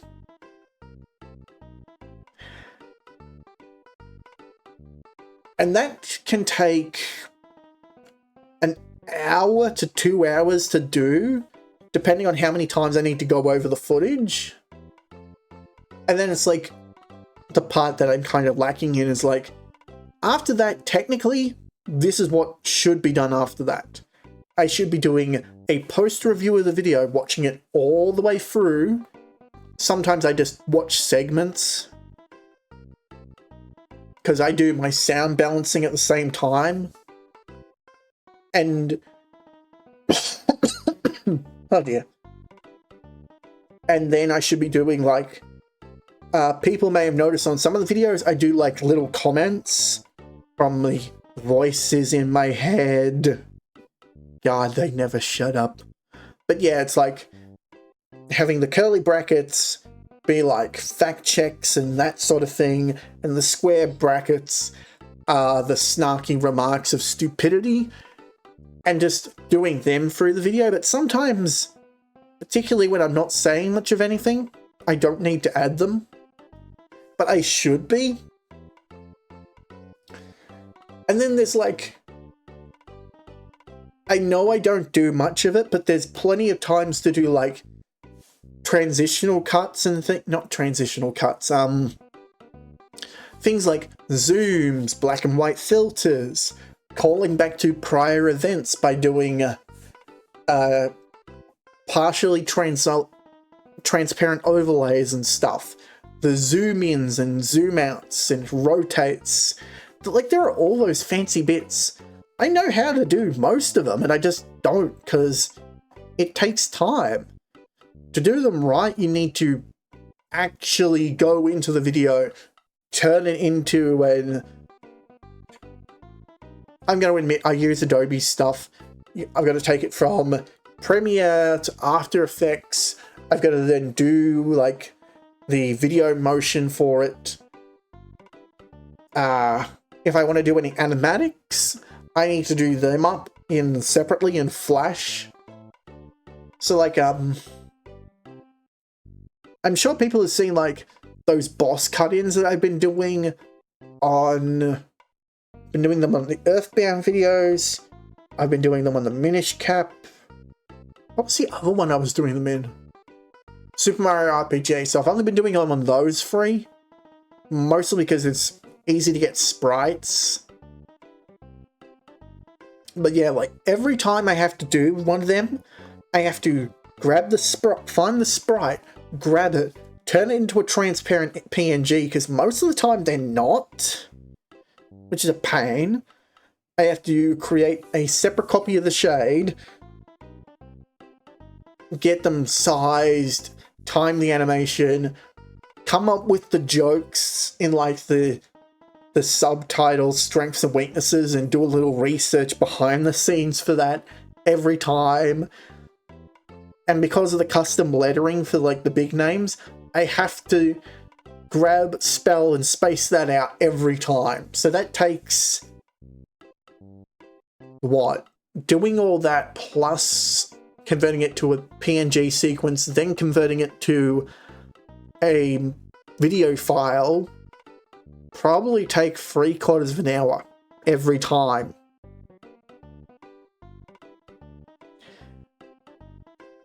And most of it's a canned animation, so that's a pain. But yeah, there is a bit of stuff to do every time I do one of those. So you could just imagine, like, if I could think up of an animated gag, the time effort, not time effort, like the time to do it versus how much time I have to pump these videos out kind of pushes me away from doing them. But I feel like... hang on. Throat gets dry when you talk lots. Duh. I feel like once I catch up with the backlog of stuff, and I'm not forcing myself to, like, pump out so many videos so quickly, like, I'm definitely thinking I'd probably move back to, like, 3 per week once, you know, most of the backlog is caught up. I could probably do more of the fancier edits. I mean, if anyone's seen the shorts, like, I do a few of those. I do fancy edits in a couple of them. Like, the shorts, they're like less than a minute long. They often take an hour or more to do because of the editing. It's nuts. I mean, I've gotten most of the like style of how I do the shorts down to an art right now, so I find the clip that I want. I separate the audio and video when putting it into Premiere. Well, I don't separate them like I do with the normal videos, but I separate them so that if I make cuts or things, it doesn't affect both. I duplicate the video. I then take one version and expand it out so it's just the game screen typically. Then put what's called a camera lens blur in the After Effects. And then I shrink the above one down so that it is fully on screen. So it's the complete 16 by 9 ratio. And then have that as a separate video effect over the top. If I want to do a full zoom in on just the part in that video, I can zoom in without affecting the background. If I want to zoom in onto a section and fill the whole screen up, then I can just drag it up in the... I feel like this is making no sense. Okay, so there are 2 After Effects files, at least, for each short. One is the background image, one is the front. I sometimes, for when I'm doing like a lot of the moving around stuff, will put the front image and duplicate it into the background image. Which means I can do like all the... Like I can blow it up in the whole thing. So like if I wanted to zoom in on the PNG model, I can take the composite in the background, the front part that's in the composite After Effects, and stretch that out so that it covers the whole screen. Or I can go into the separate file of what the encaptioned short video is, the embedded video, and just zoom in on that one. God, I feel like I'm talking tech stuff and making no sense. It's really hard without visuals. But I don't want to open up Premiere or After Effects in order to show this off, because I'd have to not only find files to show this stuff, I'd have to set up the video capture for it, which that's a mess at the moment. But yeah, definitely could do more with my videos than I am at the moment. I'm just haven't been.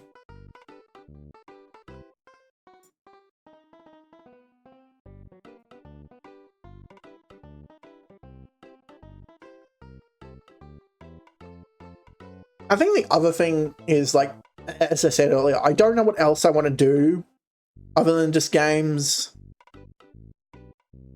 I mean, like, I'm not going to do React content. I am completely against doing that. Mostly because it's like, in order to do React content properly, I have to be constantly pausing the video, constantly adding my 2 cents in. And I don't know if that would be interesting to anyone, particularly because, well, how interesting would it be to listen to me yabber on about my understanding of something when, like, most of the videos that people, quote unquote, react to, I wouldn't have an interest in.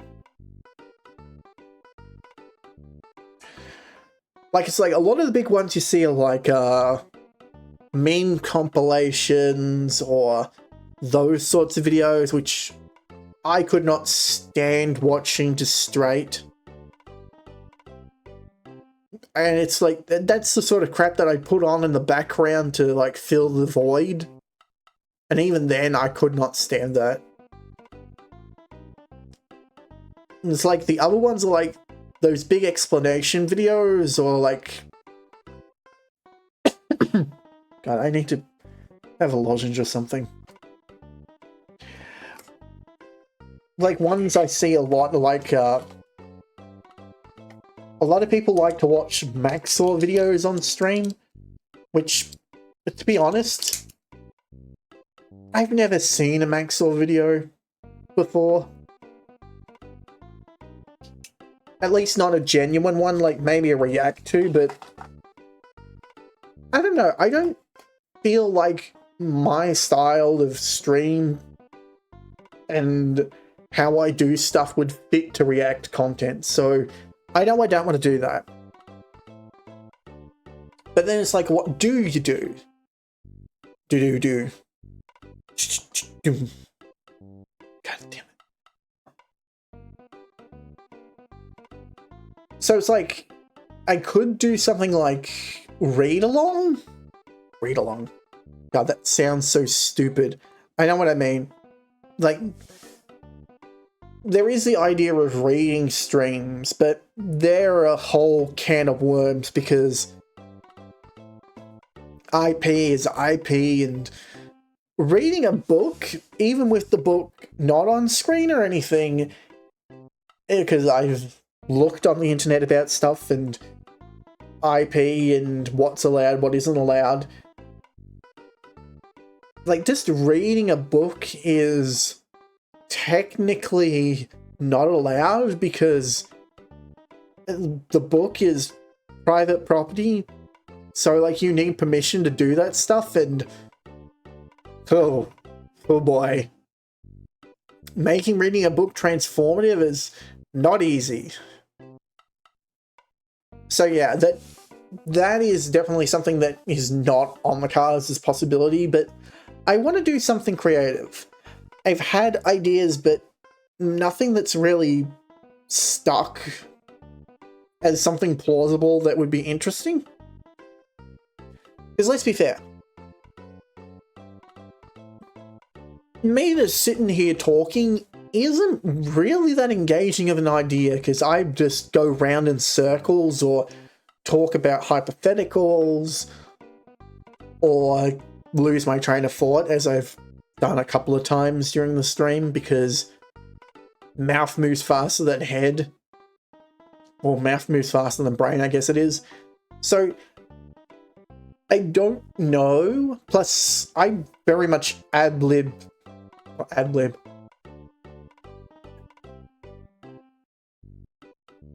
Words. Come on, brain.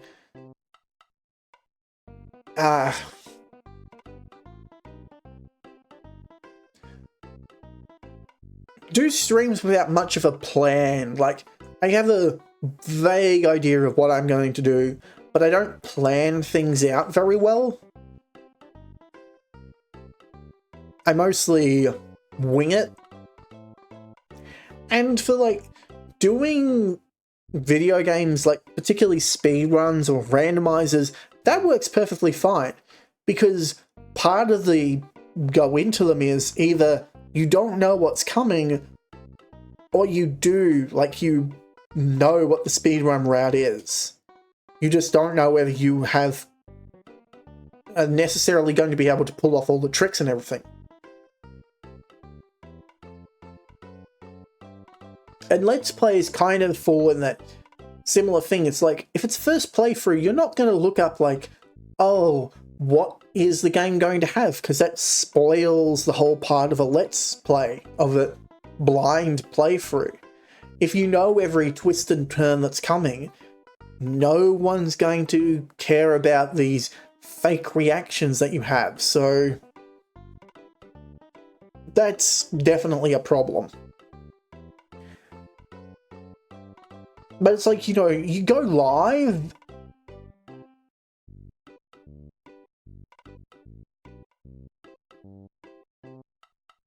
You go live and you do things. Doofus.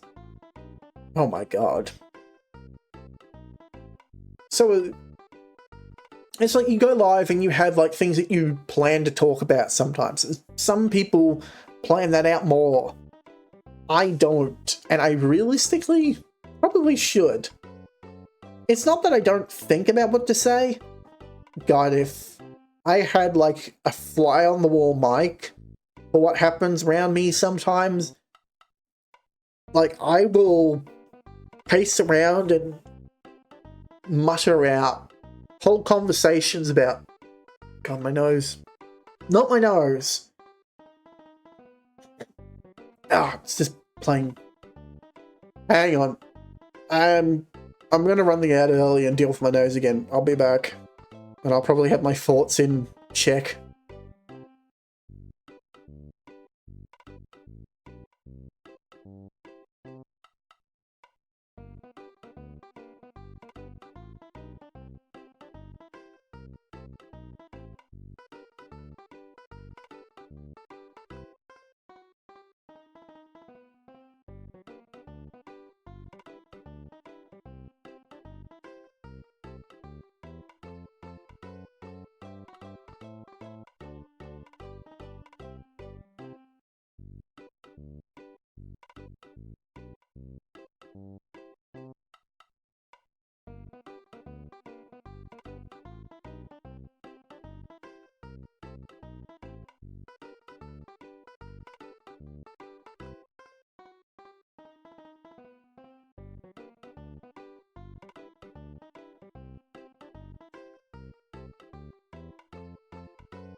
Sometimes I wonder if my nose is the psychosomatic, like the problems I have with it.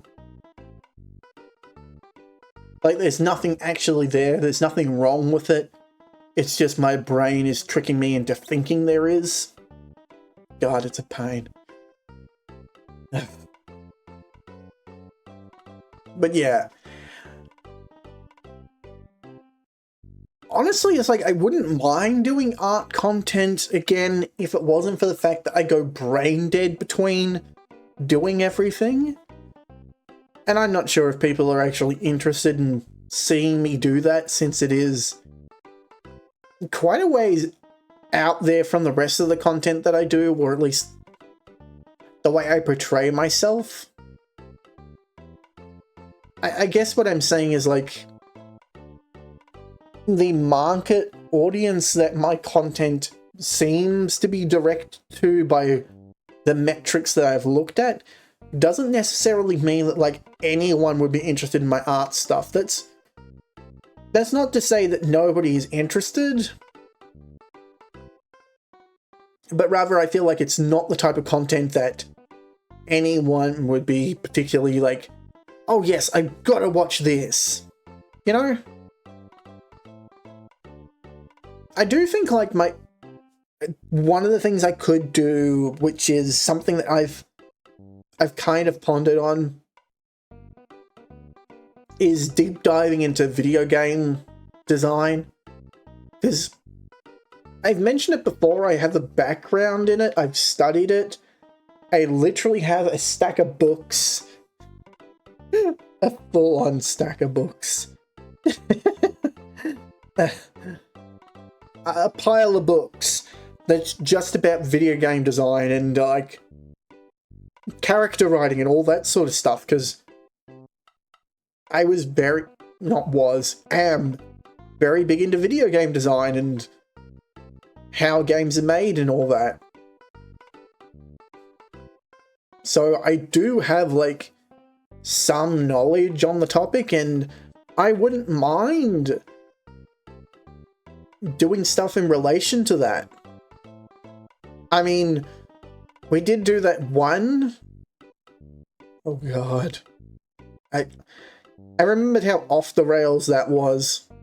I'm not sure how I would do those types of streams though, because I feel like I need to come in with far more planning than what I do at the moment. Because seriously, no planning for a stream like that is just bad. But it's like, you need to set a topic, an outline of where you plan for the discussion to go. I'm trying to think of... like, you'd have the discussion topic. You'd have points that you plan to touch on. Not necessarily in any particular order, but then you'd also need to, like, research all that stuff so that you have your facts on hand. Or be able to quickly look them up and read them on the side, which means having the browser open and everything. And it's like, I'm not opposed to that sort of stuff. God, I have to admit that I am into the whole, like, video essay, video game diatribe on YouTube, and watch a bunch of creators on that, and just other videos in that space. Say it all with me now. Nerd! Oh dear. But yeah, I have thought about doing those sorts of things, and that is something that I've been, like, putting as an idea for YouTube, as doing what I've been dubbing ramble-ons. They're kind of like these half-planned, half-not diatribes on, like, video games. But I feel like I need to do more background research and rebuild my knowledge base a little more, which is why I dug all the books out and had planned to read them again, but haven't.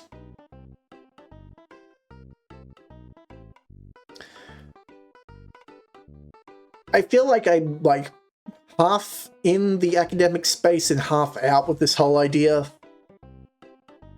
So, I don't know. It's something I've thought about doing, but I'm not sure. I think part of it is because, you know, there are a lot of people that I watch and respect their ideas on. Respect as in, like,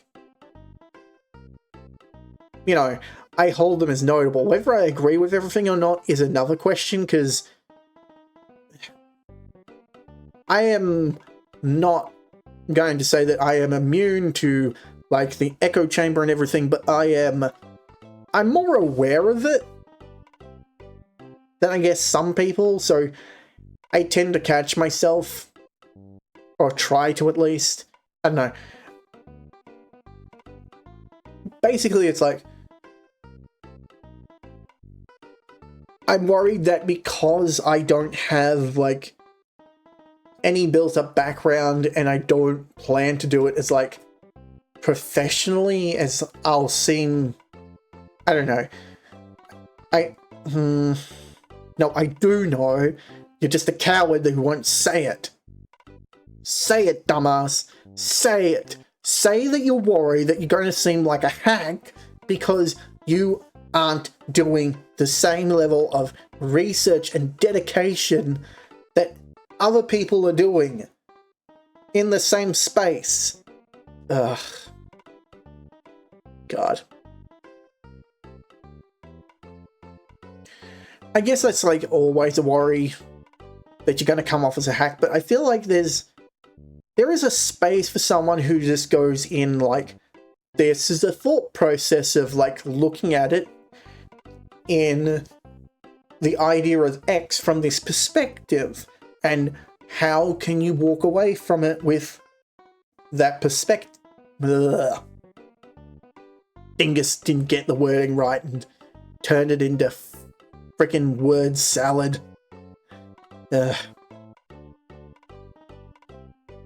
that there is a space for just more open discussion rather than having an idea or proposing a problem,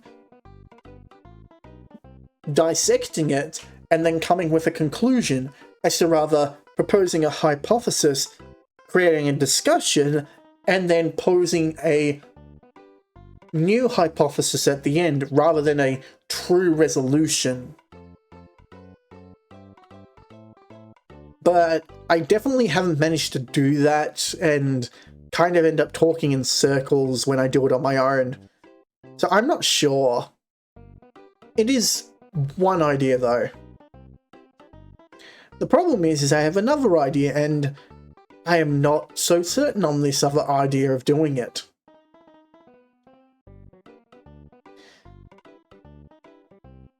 And so I will leave it in the back of my mind to rot and fester.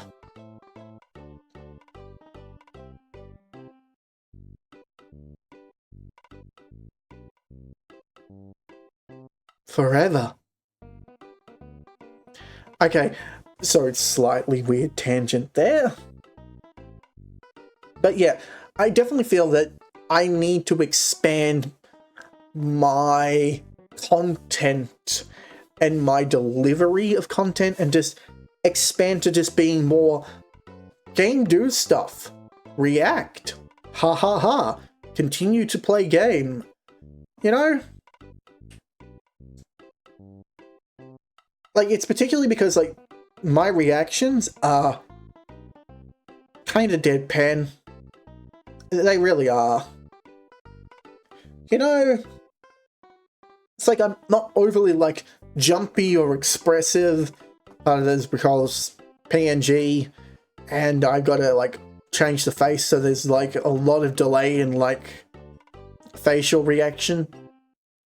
And if I've got the controller, well, you know, a hand free to quickly press a button isn't always there, so it's kind of hard to change faces. You go to shock, the blank, puzzled, laughing, happy. It's a lot of work. I'm getting the practice in now,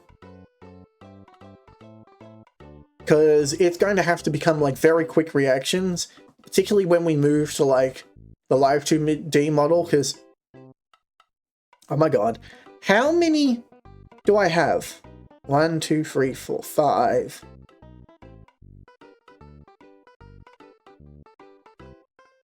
I have 18 face toggles and 4 preset positions to move the model to. So that is what? 22 toggles that I need to manage. Puppeteering this thing's gonna be fun. Honestly, it's like I do get the model out and play with it every now and again.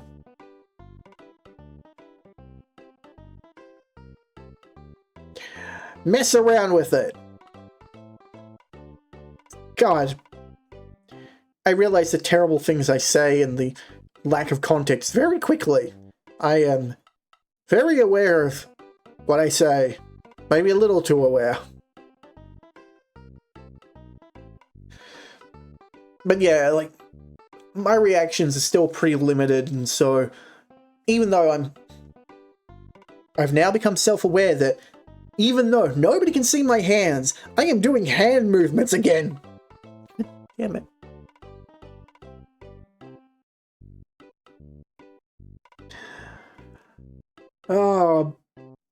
This is why I want to come up with a way to, like, hand track with a live 2D model at some point. That's definitely an idea for the 2.0. If tech comes around. But yeah, it's like, a lot of people, VTubers in particular, they do stuff that's beyond, like, games and collabs. Like, some of them do full-on art streams, some do singing, a lot of them do, like, talk show sort of stuff. And I feel like I need to do something in that vein to get beyond just guy play video game. Wow. Reacting. And like the ramble-ons are not a bad idea, but I feel like there's a lot of limitation to how I can do those and a lot more forethought and planning that need to go into them than what I'm doing now. And while time constraints are definitely an issue on that, I feel like I need to do like a mindset change, as well as think about, you know, where am I taking the content beyond what it is now? What do I want to do in, say, a year's time, 5 years' time? What are my goals? What is not necessarily the end game, but what is the projected expectation? You know, like, if I want to do this full time, like, do I just want to be that guy playing video games? Do I want to be, like, do I want to be a video essayist? Do I want to be dissecting and understanding the mechanics of the games? Do I just want to be, you know, looking at games and making my own? Yeah, that's a thing that I've contemplated and have actually started working on ideas. Do I just want to do games and make stories or whatever, or just produce art? Because I need to think more long-term about what I'm doing this for. Because if we go back to like the very beginning of what I was doing on this all at the beginning, why I started recording myself playing games and uploading it to YouTube and then doing streams before everything happened. I imply that quite differently. It's like, you know, there was the idea of building an audience and going like, hey, I'm going to make a game. Here's my blah, blah, blah, blah, blah. And like that was an idea of something, but I feel like the more I've done this, the less and less I've done towards doing anything else. Wow, that seems really stupid. Ugh.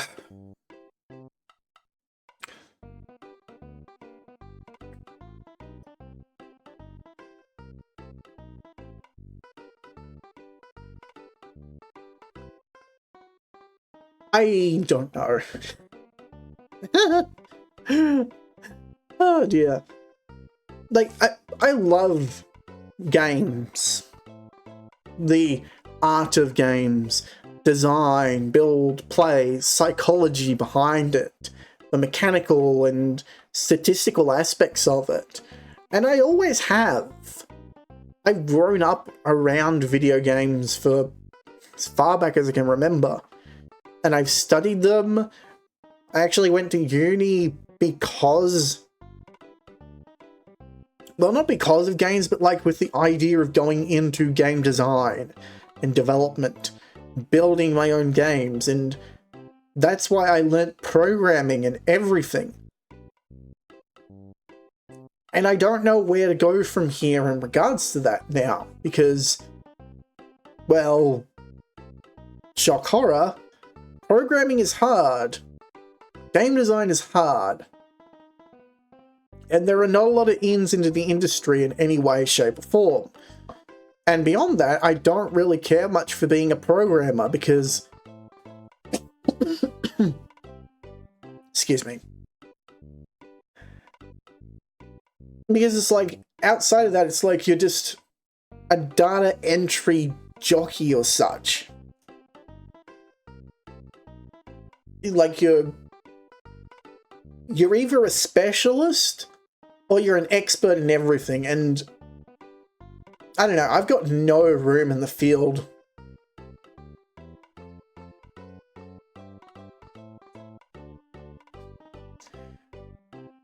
So I don't know, like,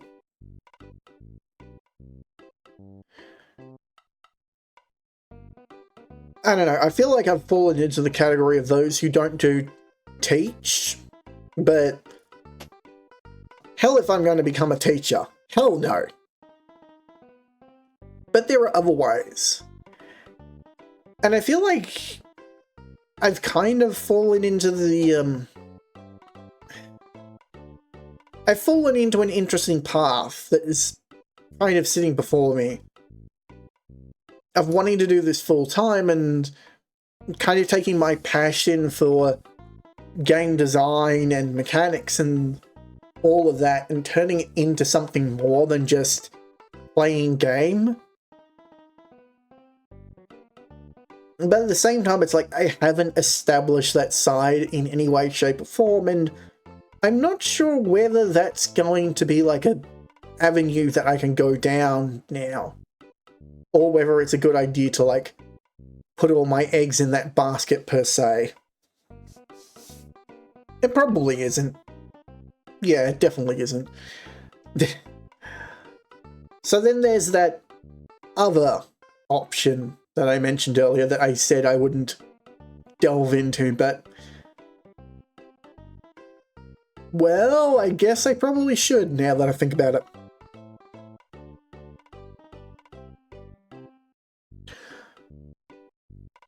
Besides game design, the other thing that I've been interested in doing is, God, this feels cringe, creative writing. Fiction. And it's like, I love writing. Or coming up with stories. But this may not be the best medium for that sort of stuff, so I'm not sure whether I could incorporate my creative writing or imaginative nature into a streaming format that makes sense, because writing is... Ooh. Okay, I need to get my thoughts in order.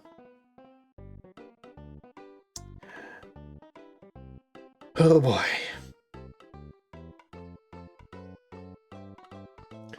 Creative writing is very much about planning a story out. It's about having an idea of where your characters are going, who your characters are, what they want to do, where are they going, how are they getting there, what obstacles are ahead, and you've got to like think a lot ahead of just the overall arc story. And I'm repeating words.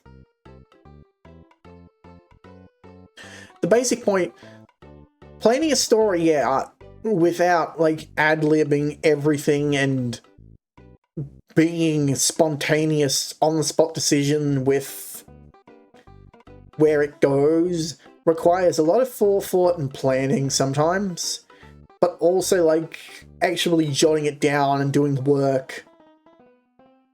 And I can do that. I could do that. But I feel like that's a very limiting format to work with in... I don't know, I've been brainstorming the idea for a while of like doing narrative stuff, but I'm not sure how that would work in stream, because... Well, just to break it down into, say, a simple way of doing things...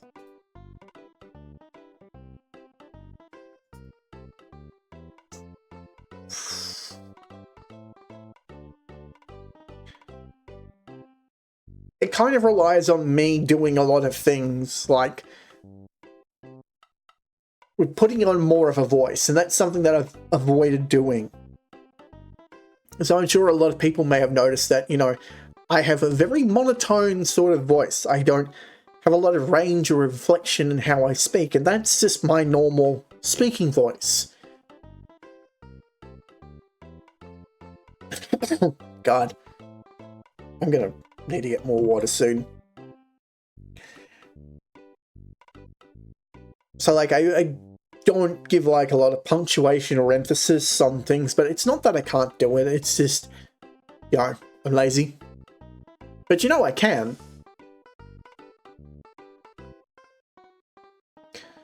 God. I just realized I made a claim and now I need to back it up. Oh God. What have I done? Oh no. Okay. People have seen me do the uwu stuff and uwu stuff. You guys know what I mean. There's shorts of it on YouTube. There's stuff there. You can look for it yourself. But like I can do inflections and emphasis and stuff, so it's not like I can't do it. I'm just lazy.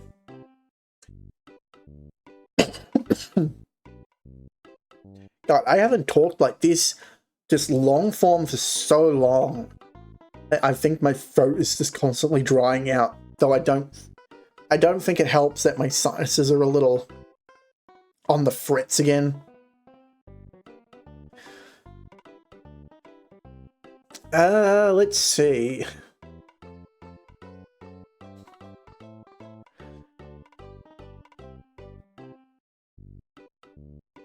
I'm just thinking a scenario in my head of like a character I can do that I can do with a bit of inflection and stuff that I wouldn't need to necessarily continue on for too long to get my idea across. And then thinking about, you know, what dialogue would they say and that sort of thing. So bear with me if I go silent for a little bit here.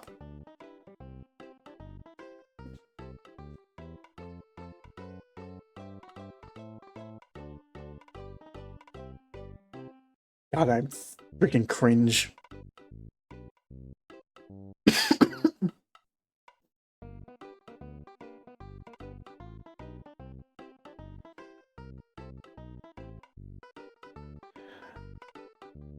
Screw me.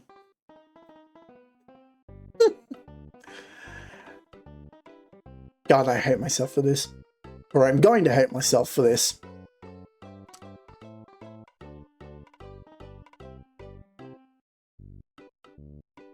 Good evening, everyone, and welcome to... I can't. God damn it. It's as bad as the DK rap. Oh, God. I just can't keep a straight face for long enough.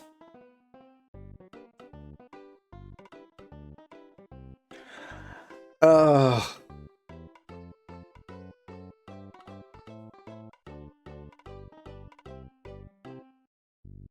mean, it's like I can throw my voice around and make silly noises and everything, but, you know, punctuation is about, you know, putting emphasis on certain words instead of just sounding like an absolute gibbering idiot.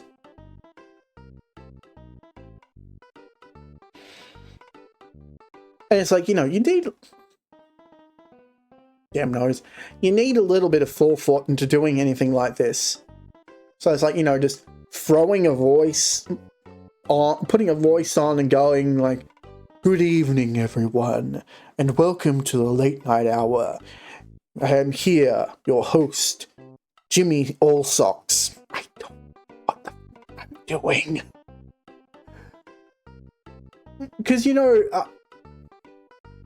I'm going to be completely honest, I don't do ad-lib or improv. I never have done any sort of improv. Like, I can be spontaneous, and like, I see a joke and I will go for it, even if it's low-hanging fruit and that sort of stuff, but I don't know, my improv skill is kind of terrible.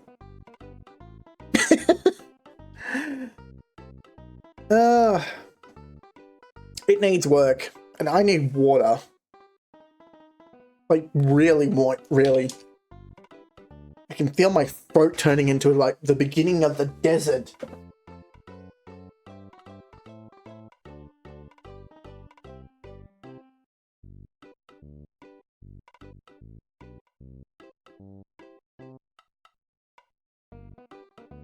can go on, like, any sort of diatribe I want and just saying random shit. You... you guys do not like hear the shit that I say when I'm on my own and just like the random ramblings of a madman. Or men, I should say, because 3 people talking from one voice box is like weird. Ugh.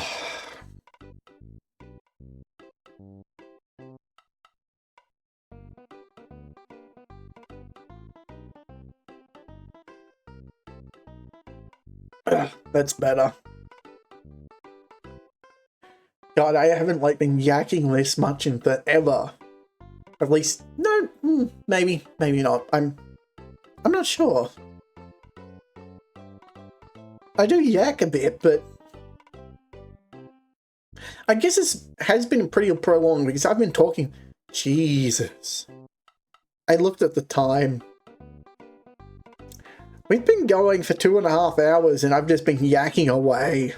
Okay, maybe this has been the longest I've been yakking. God damn it. God damn it. Friggin' yakety yak just went through my head. I am just a collection of random thoughts and references and nonsensical points just all crammed in together. And sometimes the word spaghetti that comes out becomes a coherent sentence and thought that actually makes sense. And the rest of the time it's gibberish. Or at least that's how it feels.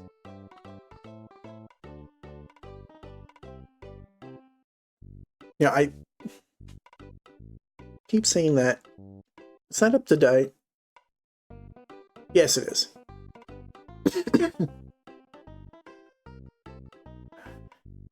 Ah, dear.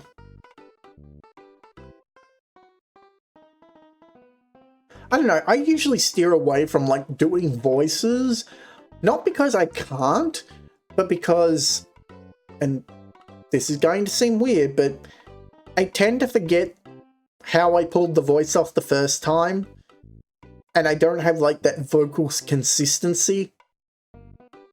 It could be something trained and improved upon in that respect, but honestly, I don't care. I'm not a voice actor and I don't intend to be one, so it doesn't matter, but still.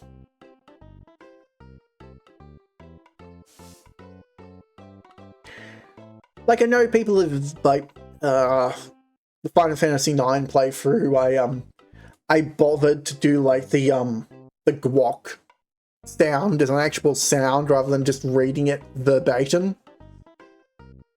So I actually went, guac?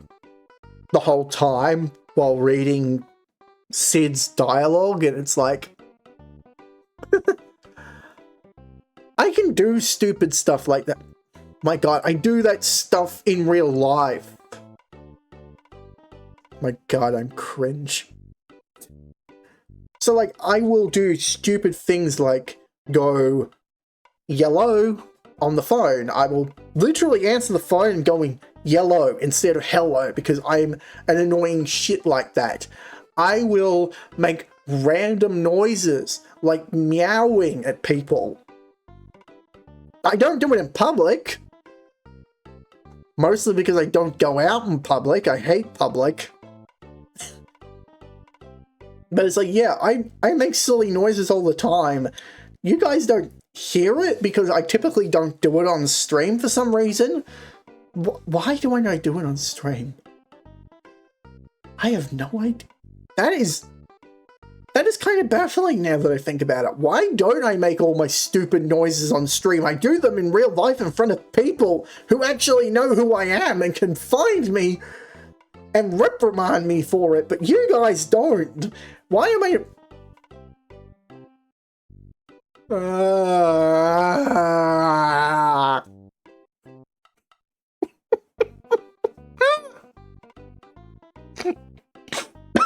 Oh god, what the hell was that? Oh.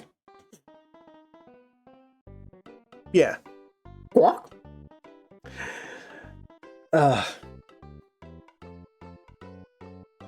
There's fun in making stupid noises. Like, I just enjoy it. Like, I can go... I've got a bit of vocal range, actually. Ah, demonstration is in order, is it? Why, obviously, because you made the claim, you need to back it up somehow. I don't need to back up the claim. You just want me to make an ass of myself. Maybe I do. Maybe I do. Yeah. You do. Just shove it. Oh my god. Okay. Vocal range.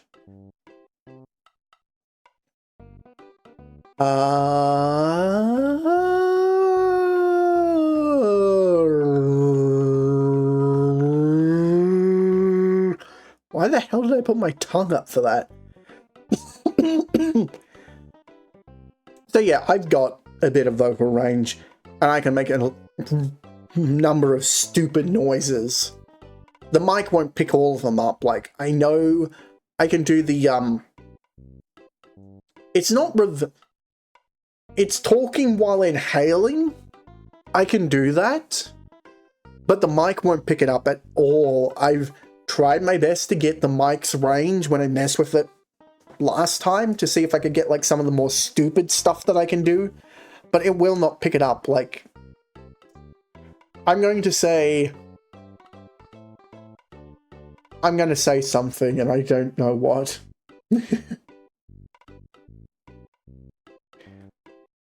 God, I can't do it. My nose is... Okay. Here we go.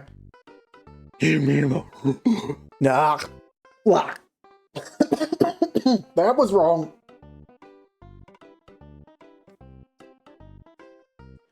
God, I was doing it yesterday too. Blech. Give me the Fruit Loops. I don't even know if that's going to come out good or anything. But you know, it's like, I can do stupid shit like that. I do it all the time. I annoy my siblings out to Kingdom Come with that sort of shit. Yes, I have siblings, get over it. I think I've brought them up like a number of times. And since I got another ad coming around the corner, I might go and deal with my nose and its phantom problems. Seriously, there's nothing in there and it keeps feeling like it's blocked. I'll see you guys in a bit.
Sorry, I was just waiting the ad out.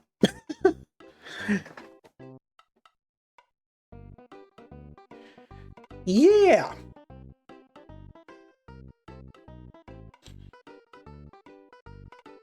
So it's like, I really don't know what my selling points are, and that's kind of concerning. And that's kind of what the whole thing about being introspective that I mentioned on Twitter, and the whole thing about doing the, I'm circling back to the start of the stream with the whole thing about doing the debut and all that. And it's like, there's value in it, and I do see a point and everything, but I don't know. I'm working it out. And so far, the stream has been fine. Nothing has blown up. Nothing exploded. We are all good. I have been talking constantly and ran in circles and tripping over my own words and just saying things. I have been engaging in conversation. I'm making my ass of myself because growing up, I was a wallflower. There's no other way of putting it. Back in school, I was that guy who was in the corner of the conversation, just hanging out with the group of people, and everyone's like, is there something wrong with him? There's something wrong with him. Just don't look at him. Do not make eye contact.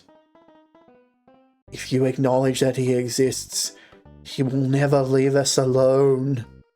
Okay, it's a bit of an exaggeration, but you know, you get the point. Well, not a bit of exaggeration, a fair exaggeration. I wasn't that bad. But you know, you kind of get the idea. I had the talkativeness of him beaten out of me, I guess. Is the way of putting it.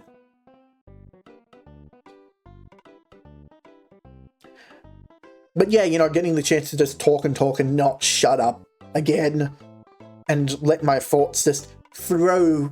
My God. Let my thoughts flow freely has been a bit of a change for me. It's good.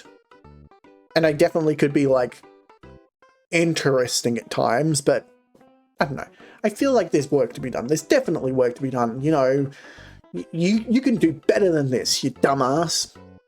You're one to talk. You two are usually silent. Why are you coming out today? Is it because we've just been talking all the time? I think the worst part is that when I do that bit where I'm talking to the other two voices, is that I turn my head to face towards this non-existent entity beside me. God, I'm going to look like an insane person when I have the model and actually tracking my head movements, because it's going to be me turning to the side and full on looking off to the side with eyes and everything to this imaginary person, only to then turn back around and look in the opposite direction and continue the conversation as though there are two people here. But there isn't.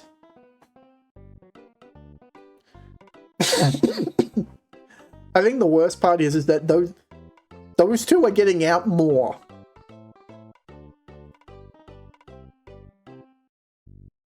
So kind of for a clarification of those two. They're voices that I use for, like, soundboarding ideas and things.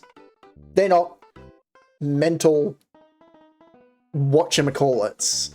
They're not full-blown personalities. They're trains of thought that have a voice to them just to make it easier to differentiate which train is which.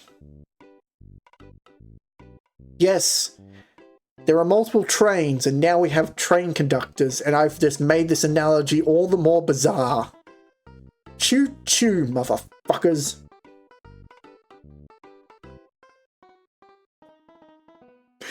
Kill me now! What the... I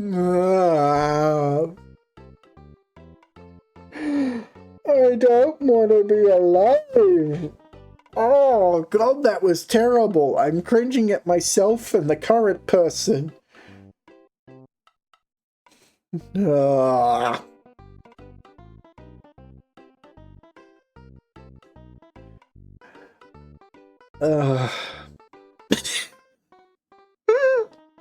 I can't.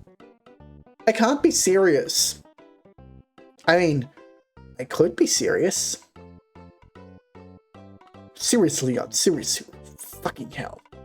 Ads. I've got ads on the brain. Gah! I don't even remember what that was an ad for. God damn it. I'm not even loopy at the moment and my brain is already going 50 miles an hour. Well, I don't even know why I say the expression miles per hour when we use the metric here. Miles is imperial. I've never understood that. It's an expression, it's always been an imperial, and I repeated imperial. I don't even know what 50 miles is. Actually, we have the internet.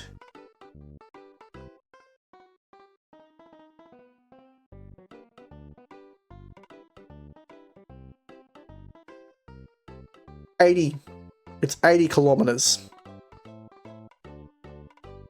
And since it'd be the same time frame, the equivalent of 50 miles per hour would be 80 k's per hour, which is actually slow.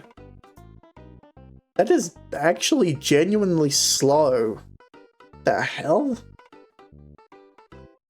We have stretches of road out here that we go 100 k's on. I do not understand your weird imperialistic system. And I do not know why I quote it. God,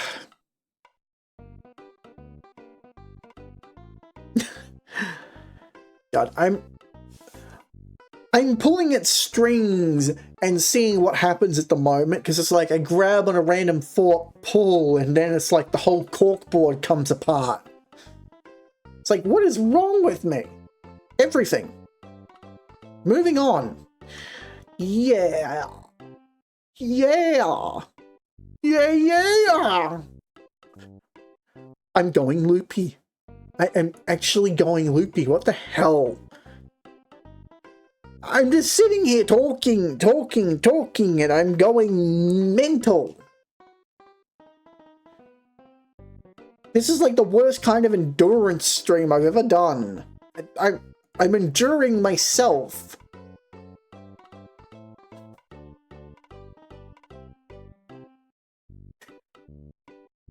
I'm actually starting to go loopy.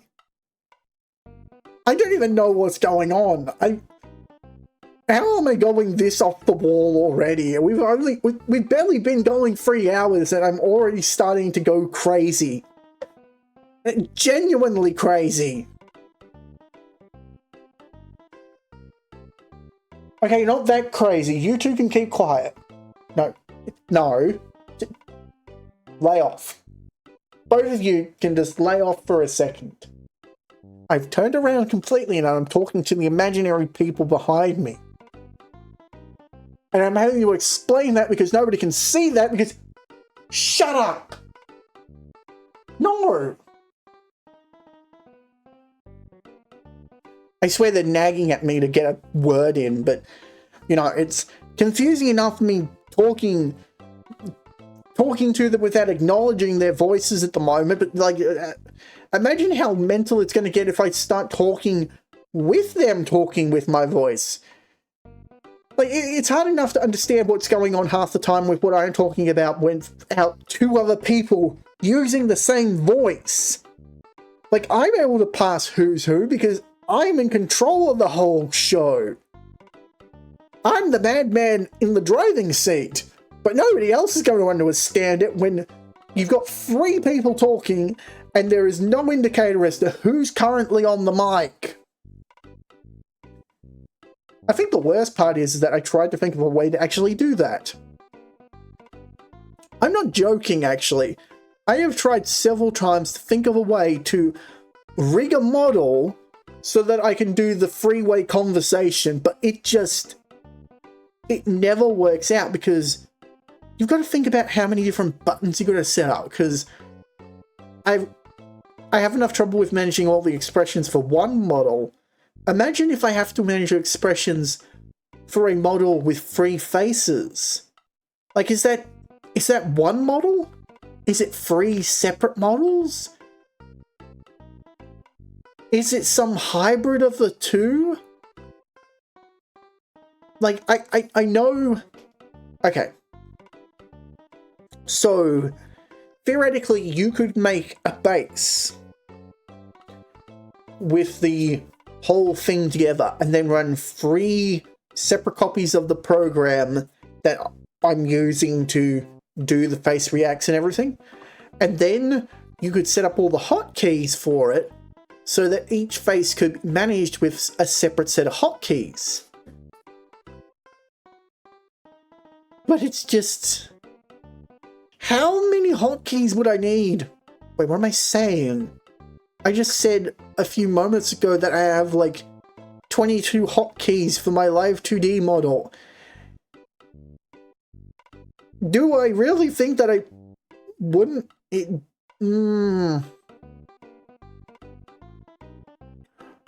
Oh no, wait, that was the issue. That was the issue. I remember now. The issue was the mic capture.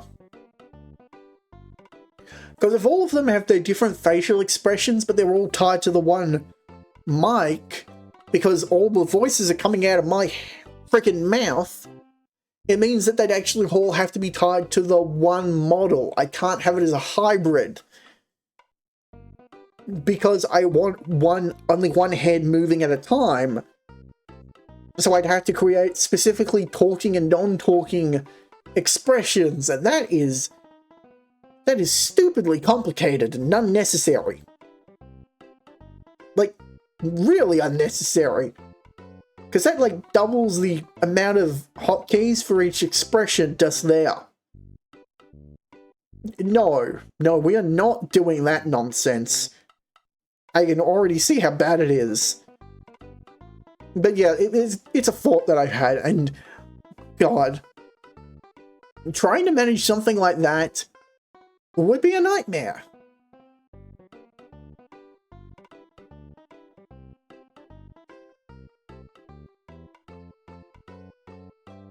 What? No.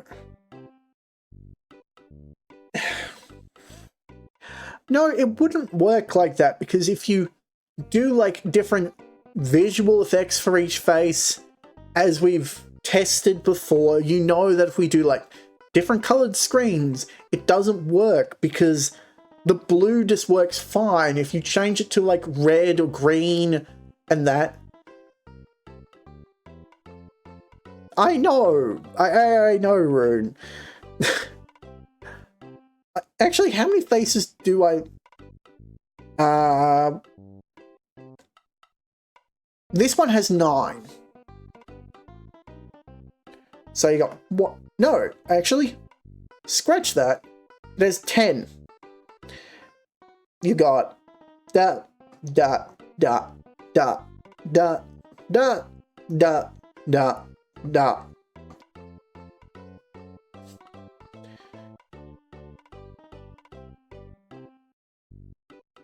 So you can imagine that then you'd have to triple that.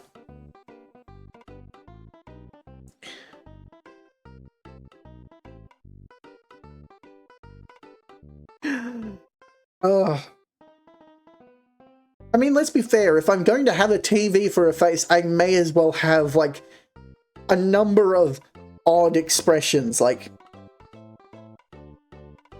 because otherwise, I'm not making full use of it. God, I hate myself. I've gone way too deep into, like, the thought set of this thing. Way too deep. But, you know, it's fun. So yeah, to get back to you who's been nagging on my shoulder, no, we tried the different colors, they looked weird because you can't do red and we've already got blue, so the only other options if you're going for like primary colors are yellow and green. And green may look okay, but yellow is terrible. And we can't do red.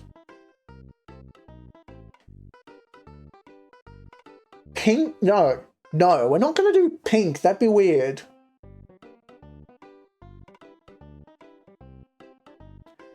No, not inverted either. I'm just ignoring doing the dialogue for him at the moment, but yeah, don't worry about them. Those two are just being nags at the moment.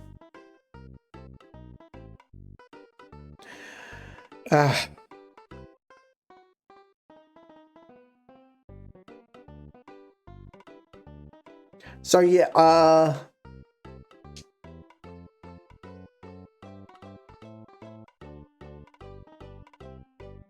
so there are 22 faces for the new model, but there are like a couple of ones that I didn't end up putting to use on a hotkey because I wasn't sure how I would use them. And they're just the ones that I like went to the trouble of getting in because I came up with more. And yeah. There is a lot that I can... there is a lot that I've got planned out for the model. And I've already started thinking of like what little bits and pieces I want to do for the next one. The 2.0, I guess, but you know, that's well down the track. But I keep thinking up like stupid things. Different combinations of like facial expressions that I could do and things. And I realize like a lot of the stuff that I've done with this model is like eye movement. But you know, I've like, God.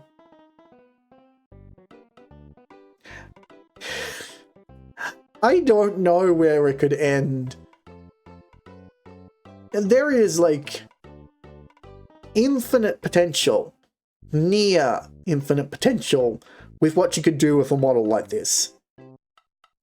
Because like, you know, there's like the different eye expressions and that, and then you've got like, you know, the weird symbols that have popped up, and you can do canned animations like I did on Twitter, the "Are you sure about that?" tear in onto the screen, and it's like, technically,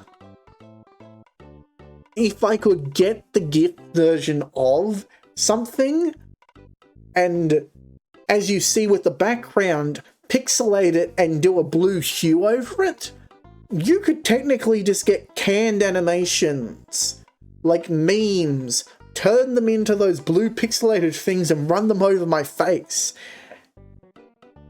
And there would be nothing stopping it. Oh my god, I'm coming up with dumb ideas already. Freaking hell.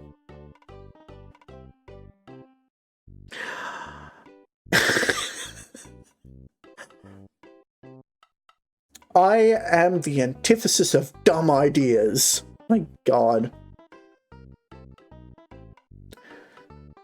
Like, what went through my head just then was like the, Never Gonna Give You Up, like just that starting drum beat with the video animation. It's like, you know, you could take that, turn it into a PNG sequence, pixelate and blue all the frames, cue it up with the audio animation, with the audio with the animation, and just turn that into like a a redeem. Because I've been looking to like what kind of redeems you could do. So as I said, this model I had planned to do like a proper live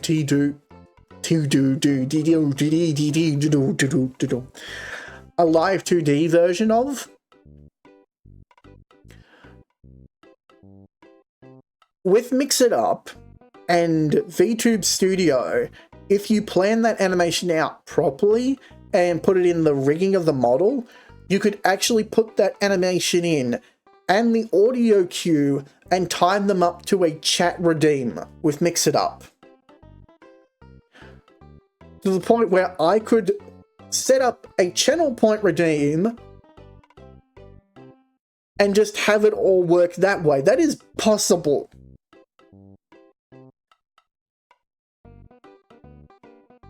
Ah, my dumbass when I come up with the dumbest and yet bizarrely interesting ideas that you could do for like a 2-second bit. And like, it's not going to interrupt stream if all of a sudden my face turns into like a canned animation. I can almost imagine like how many different ones you could do.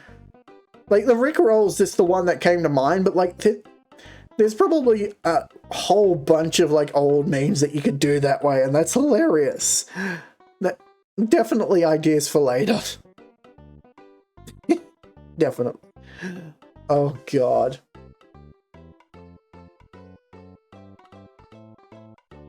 I mean, I'm constantly out of the loop with memes and stuff. Like, god, meme culture and the rate at which memes become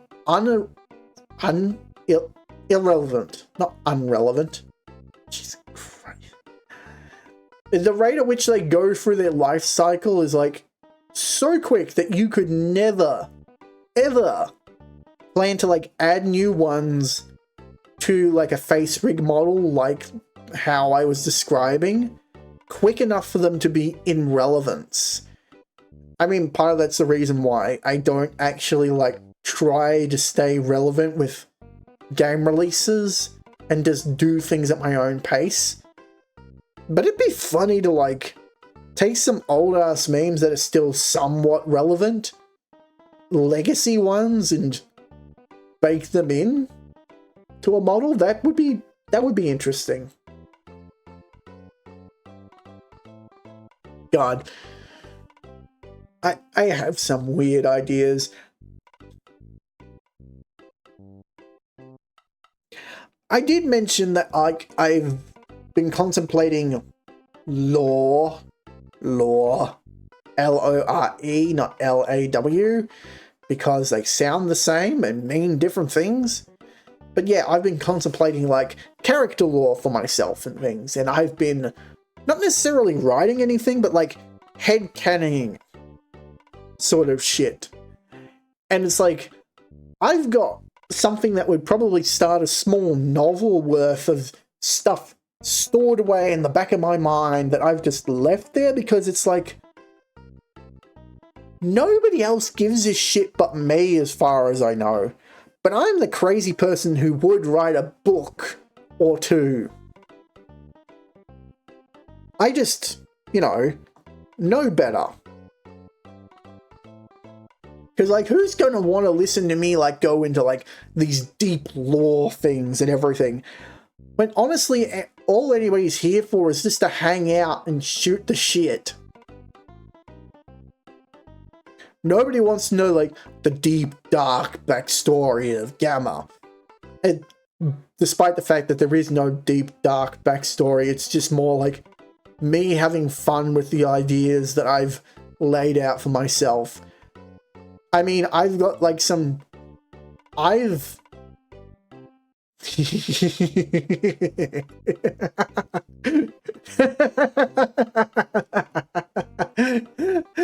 Oh dear. I've been planning shit for years at this point.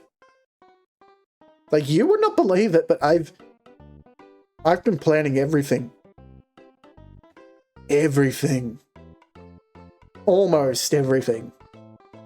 But close to everything. Well in advance. And it may come full circle, but it is incredibly stupid how much forethought I've put into a lot of things.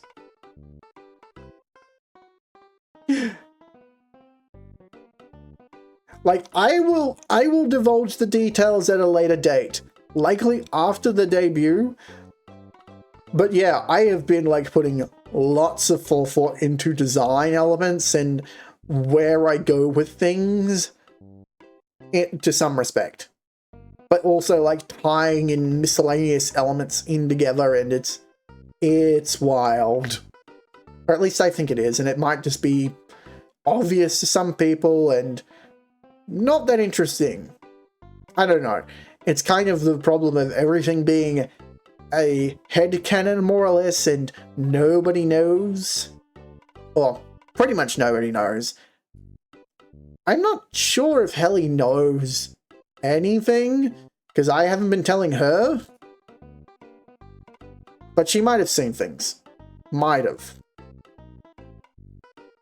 I have gone out of my way to at least keep it secret from her, so yeah. Helly's about in the dark as everybody else.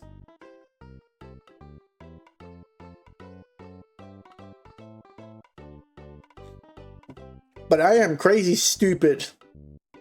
Very crazy stupid with plans. Plans within plans. Pre-thought into pre-thought. Everything is proceeding as expected. And yet, the expectation was set so low that even if it failed to reach that mark, nothing was gained, nothing was lost. It was all for naught. I'm just being a big idiot. Big idiot. I just realized that the flow on of those words may come out sounding like something different. And, oh boy, that would not be well. That would not go over well. Yeah. Yeah. I swear I'm letting the intrusive thoughts win at the moment. What the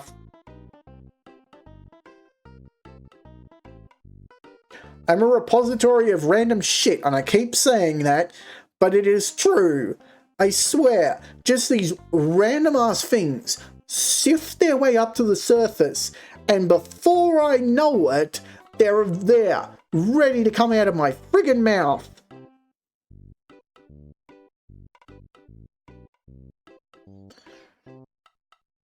I don't even know what that was a reference to be honest. It was like a reference in a reference, but I don't remember the context. I swear it was something to do with Skyrim mods that came from, but at the same time, I've never played Skyrim. I shouldn't have admitted that. Oh crap.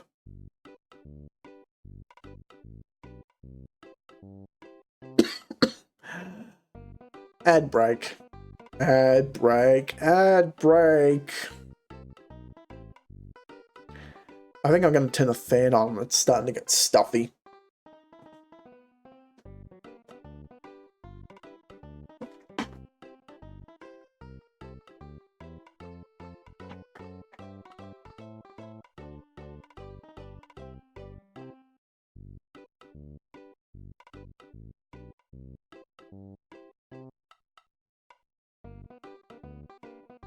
Squawk.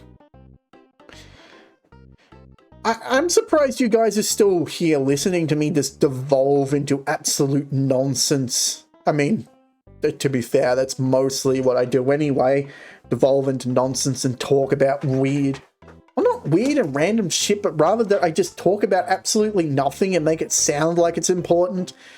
Whereas the reality is that I'm just saying words that combine into sentences that sound like they have an important meaning to this, to the structure of them, as though it's going to come to some sort of revelation or big reveal, and in the end, it was absolutely meaningless.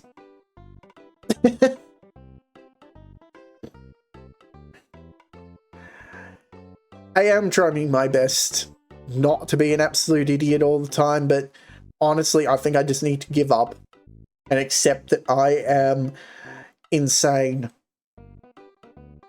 Very insane.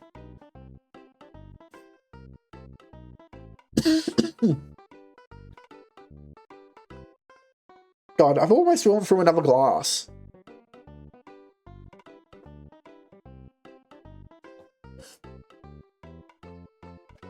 Water, water, I need more water.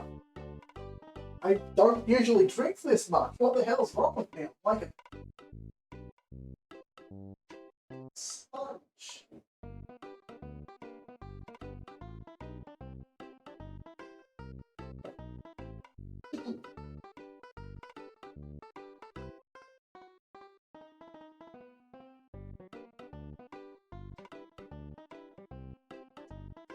I realized I walked away and I did not mute.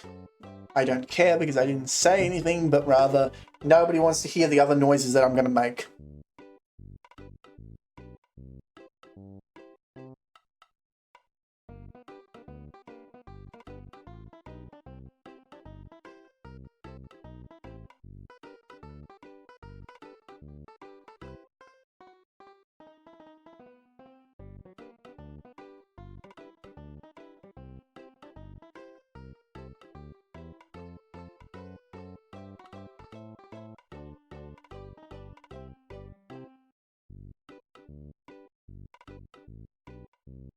Like blah blah blah blah blah blah blah blah blah. God. I do keep up with what Helly's doing, and you know, when she's over and everything, we talk and chat and all this and that. And so, like, Helly mentioned a couple of weeks ago now that she was like, I'd like to play Baldur's Gate 3 on stream, but I'm not sure I should.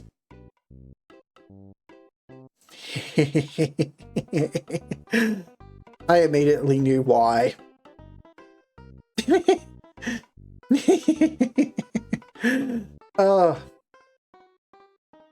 I even knew reasons that she wasn't aware of. But yes. That was a fault of something that had no reason to be brought up, but I did anyway. So yeah, Ellie is thinking about streaming, but, you know, busy life, busy stuff, and stress. Lots of stress. Like, I wish that we could do more stuff, Ellie and I together, but it's kind of awkward timing and stuff. Why am I hearing a tick tick? Oh, that's why. Hang on, I need to diffuse something.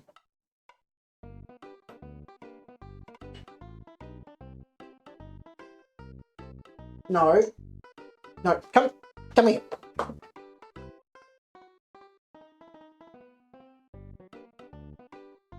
I'm not going to have you sitting here behind me going tick, tick, like some... But if you tried...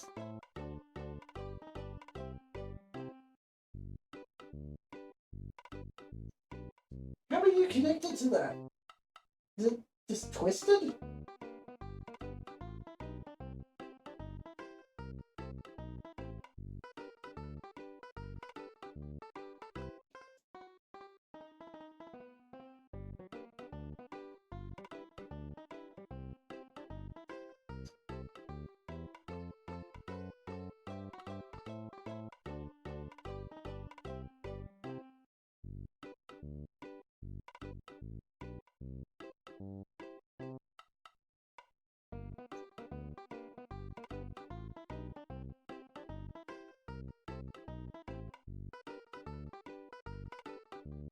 I'm obsessed with looking at it. But no, it's not twisted on it. What the hell is...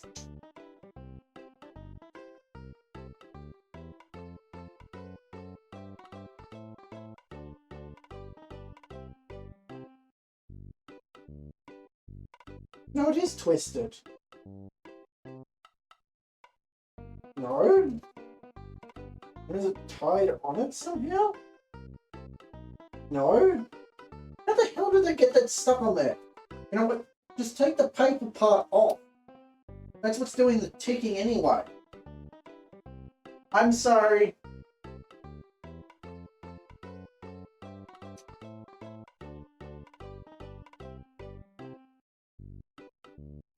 It's like you have something going on behind you and you hear it and it starts like taking your focus, particularly when I'm like just not doing anything other than chatting.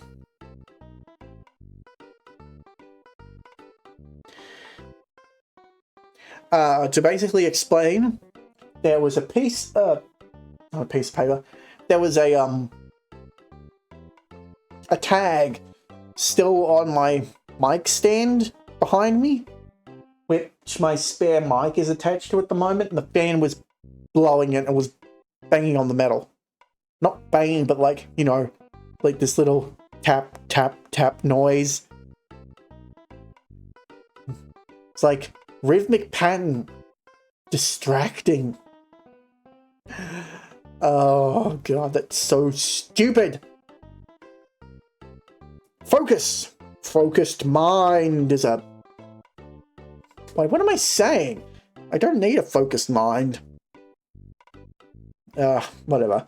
Yes, I have a spare mic. It's an exact duplicate, like, same brand and everything of the mic that I have, and it is currently set up on a standing mic stand behind me. Cable and everything. I plan to do something with it at a later point, but right now it's just there for the moment. Because I'm not feeling too confident about my vocal... I shouldn't have said anything. I should not have said any of that. Oh my god. Damn it, shut the up. Like, seriously, that was something that you were keeping to yourself for a reason. You weren't planning to... You weren't even knowing if you were going to actually do any of that, and now you're just making... God damn it. Yeah. Everybody just ignore that. You heard nothing. Nothing. Absolutely nothing. God, I wish I had the live 2D model so that I could actually do, like, the zoom in for that. Because I don't have, like, different positions for the PNG, and if I move it around, I am never going to get it back in place.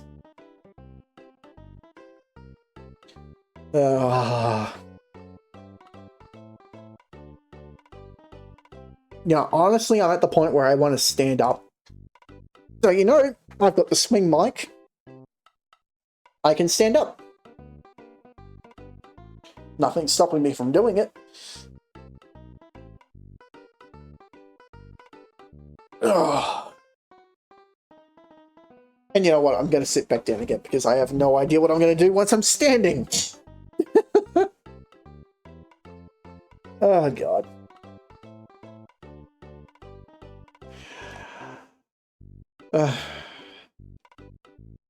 I do think I might end up playing Vampire Survivor again. That was fun.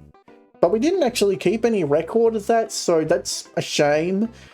Another thing that we didn't keep the record of, when I did Frostpunk. I'm not sure if I'll play that again, but that was fun. I definitely think, like, I should probably try a few more, like, what the hell are they, like, Civ games? What would you call Frostpunk, actually? It's like a resource management game. I'd like to do something like that. I mean, hell, if Blizzard Activision wasn't such a bastard of a company and everything, I might have considered doing, like, just playing through the story mode of StarCraft. Because I used to play StarCraft. Not professionally, but, or anything, but, like, I used to play the OG StarCraft. And that was fun. I like those kinds of games, but, well, you know what it is, like evil by association sort of shit.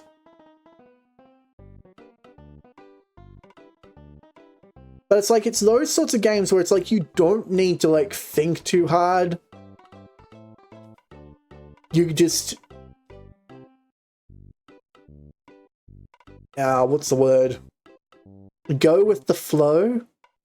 That being said, like the Zerg second mission, I could never work out how to do like the carrier part. Oh my god. Like, I'd clear the map out and I have no idea how to move the Chrysalis. Because I always thought that you needed to use the Overlords as a drop ship, because it tells you that specifically. No, it turns out that you don't need to do that at all, and that in fact it's just getting a drone to move the Chrysalis. Like, god damn it. You know, I only ever beat the Terran campaign in the original StarCraft. Would anyone actually care to see that on stream, though? I don't know. I mean, to be fair, it's like, I don't even know half the shit that people... I don't even know half the shit that I do, whether people would be interested in watching it or not. I kind of just pick games that I have enjoyed or would like to play and just do them. Or at least, you know, put those games up to the vote and see what you guys want. But yeah, that's kind of how things have been going. That was a weird segue of...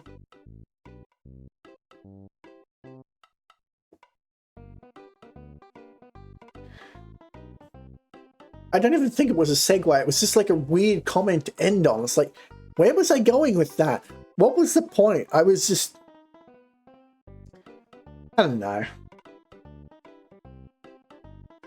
It's kind of just everything that comes to the top of my head, and I think, yeah, that's okay to talk about. It's just coming out.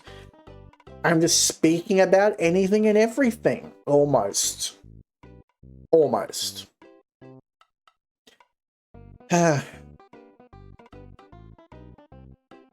So the Pizza Tower, I did mention that I wanted to go back and do the collection of stuff for the secret ending.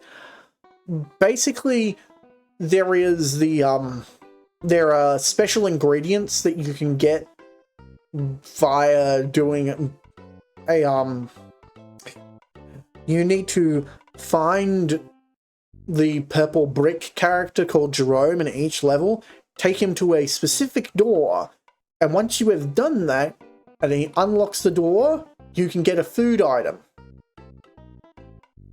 And there is one in every level. And if you collect all of them, there is a secret ending. It is not really anything, it's just like an extra scene at the end of the credits. But that's it. And I'm kind of wondering, do I want to go back and do it? And part of me is saying yes, because I got a number of them during the original play, during the first play that we did, or the first stream. So I could theoretically get the rest of them in another stream, but I don't know how many I'm missing, and I don't know if I can get all of them, because some of them do require that you go through lap 2. Oh, context. So, Pizza Tower, there is a optional lap 2, which you can only do if you have beaten the level and have collected all of the... No, that would... I'm not sure. I'm not sure what the trigger is for lap 2, but basically, I need to look into it a little more. But if it's like... If I think I could do it easily enough, I'd have to check where all the secrets were and everything. We could do another stream of Pizza Tower, and that's kind of where we're sitting with that one. I don't know. Is it really any value into doing more of it? Beats me. I'm just thinking about content. You know, speaking of which, we have almost finished Glover. So, if I'm reading my stat sheet correctly, we've done just over 2/3 of the Glover playthrough and it turned into videos at this point. So there's just 1/3 remaining, which I'm pretty sure I can get that into somewhere between 2 to 4 more videos, and then Glover is done. And then Minish Cap isn't far behind either. I think like another 5 to 7 videos and that'll be done. I mean, that's the hope. And once I get those two done, you know, that's all those VODs and all that content dealt with. And then I just need to move on to the next one, which is, after that is the Kirby and Forgotten Land streams. Then you got Banjo-Tooie, Ori and the Blind Forest, and Splatoon 3, which are all the completed stuff that I've got, which are later on.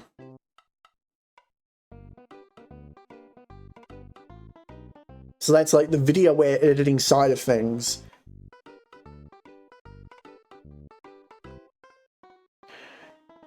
Dark Souls is because I'm able to cut so much content just out of it, because you don't need to watch all the getting back to where I die prior. It's much easier to cut content out of, and so we are a fair chunk of the way already in to the playthrough of Dark Souls, and that'll probably be the next one to get finished after Minish Cap and Glover.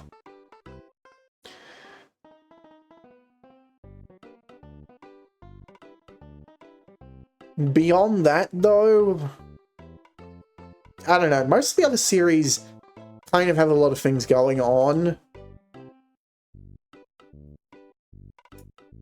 Like, there's just lots of little, like, things.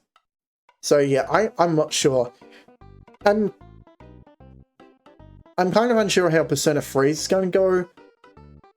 Like, definitely after we move past this, where I recently edited up to, it should get quicker because, well, it's the first moon boss, so we're out of the tutorial phase. A lot of stuff is just, you know, doing X, Y, blah, blah, blah, blah, blah, and I should be able to start cutting a lot more of that stuff out. Because, you know, you're only there for the interesting parts. You don't care about fight number 306, where we just spam the attack button until monster go down. Like, that's kind of what's been happening with the Etrian Odyssey videos as well. It's like, I cut so much out of the, like, in-between... I cut most of the fights out because nothing happens if there's no close calls, or I don't do something stupid in it. There's no reason to keep the fight in. And I end up cutting a lot of the travel time in Tartarus out in Persona 3 because, well, the maps are random, so there's no advantage to seeing what goes on in between, and it's honestly just filler. Unless I was talking about something interesting, which, for the most part of the early stages of Persona 3, I didn't talk much. Which is sad. Because I definitely had plenty to say, but just didn't say anything. I think that's something I've noticed a lot of the time. I've been very reserved in my early commentary. Less so nowadays, but still a little. And I think part of it is, like, I don't want to break up the flow too much of what's going on. But I think I just need to realize that if I want to go into a diatribe and go completely off the rails, that's content. If I can make something that is interesting, even if it is like a free 10-minute diatribe on something absolutely stupid and pointless, but I can't stop thinking about it or such, or it's just like something that came to the surface, why the hell not? Like, if you want to talk about how the punctuation of a sentence makes no sense to you and go on this long diatribe about how the wording makes no sense and there should be like a punctuation mark or that word makes no sense. And then in retrospect, you read through it again and double check it and you realize that it was grammatically correct and you're just an idiot. That would be fine. I mean, you guys laugh at me for when I do stupid shit like that anyway, so why bother? Why bother not? Why not bother? It's not why not bother, and it's not why not a bot, and it's not why bother, it's why the hell not do it? Or why worry about the bother that it may cause? I don't know. I know exactly what I mean, but every turn of phrase that comes to mind was just wrong there. Like, I shouldn't be worried about whether something will be funny in the moment or whether I would break the absolute flow of everything or bore people or anything, because, you know, I've edited the videos. I know how I edit the videos and everything. I should know by now. So, like, I know that if I go on, like, a 12-minute diatribe or an hour diatribe about something absolutely bonkers or pointless, and there is no place for it in the video, I can cut it out. It's not that hard. Heck, if I wanted to, I could cut those sections out and turn them into my own, just their own little things. Because, you know, I've got the new odd junk section that I called in the video stuff, and it's like, you know, that would be interesting. God, I'm loving watching my viewer count. I've been watching it and it goes like 4, 3, 4, 3, and I'm like, what the hell? I mean, like, I don't care that it's whether people stay or go. I like watching the number just to, you know that I'm not completely crazy and talking to myself again. But just watching it tick up and down, and I'm like, is Twitch having a fit? I mean, it wouldn't surprise me if Twitch was having a fit. Twitch often has a fit.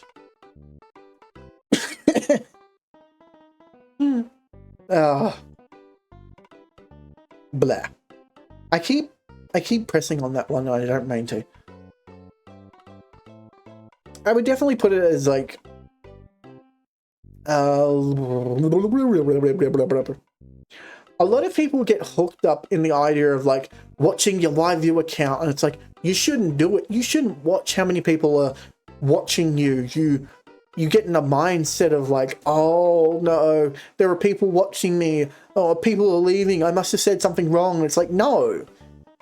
People leave for various reasons. They might have to turn the computer off or change something on their device. They might only have one monitor or something. Who knows? There's a multitude of reasons. It's not necessarily something you did, and I like having the number in front of me because it means I know that it's recording that there are people here, that my stream hasn't crashed.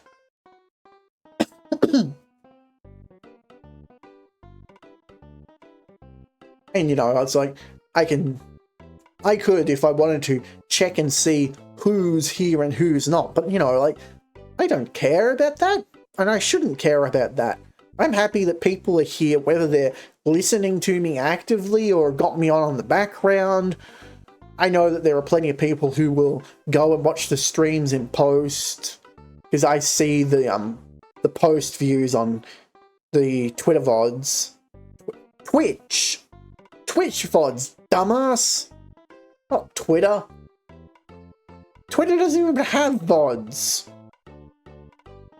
Does it? You know what? It doesn't matter. It doesn't matter.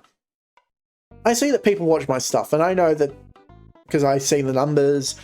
I put the stuff on YouTube, and I know that people have been watching that stuff because I see the viewer count and the viewer average and everything. And it's like, knowing that people are watching and some people are enjoying, that's enough. mean, as a base, it's enough.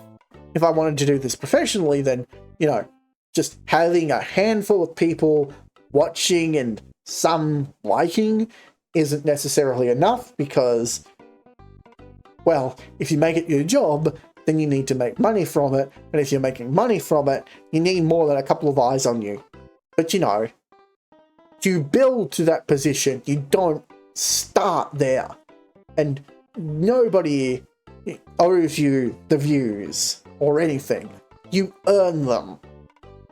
You earn them by being entertaining and keeping their attention and doing stuff that's interesting and not just being a stupid dumbass.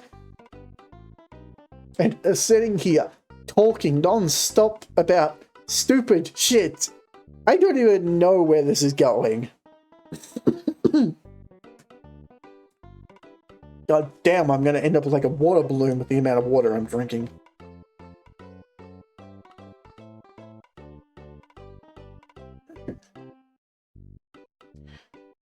Oh dear.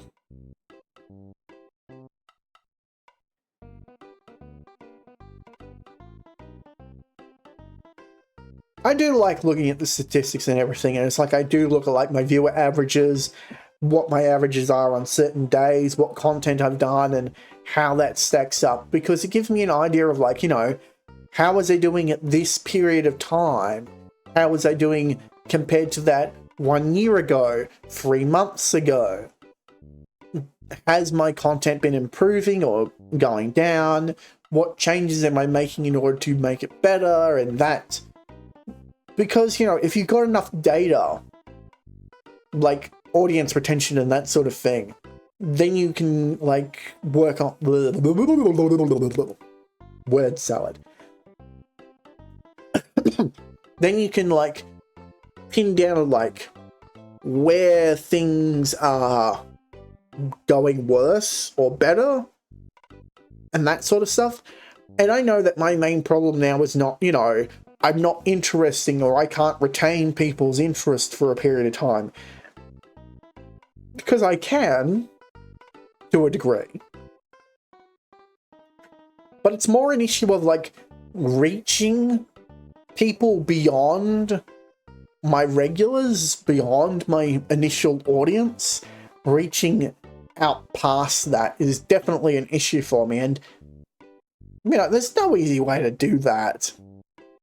Because, you know, I'm not advertising myself all that hard.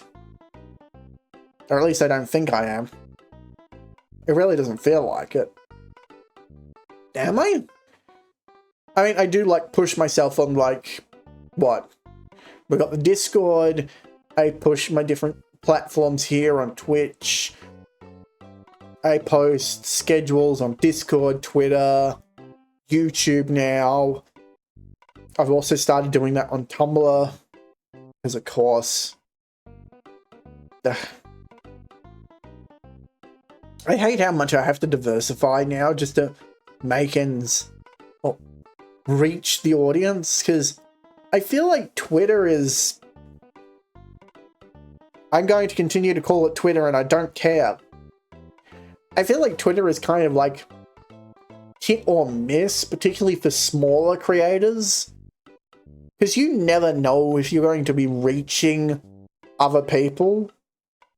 Like, I see when people like posts, I'm sure most of the other people who use Twitter are aware of that you can see who liked what and things, and you can see the engagement that each post gets, and it's like, I don't know if they managed to get anywhere to like my regular audience if they see anything. Discord's the same sort of issue. It's like most people mute Discord servers, so unless you're using like the ping, which I rarely do, then you're not reaching a lot of people. I do the YouTube posts for the schedule and stuff, and it's like,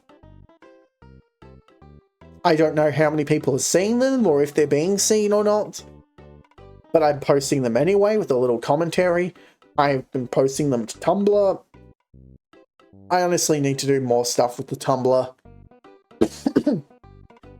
basically, I'm turning Tumblr into like the art blog side of things, so if you're interested in seeing the behind the art stuff more, besides the little like work in progress stuff that I post on the Discord, Tumblr is an option. Do I have... Hang on. That is actually something that I'm now concerned about. Do I have... In the About section... God, no, don't listen to yourself. I don't want to listen to myself over and over again. I do not have it there. What about the VODs channel?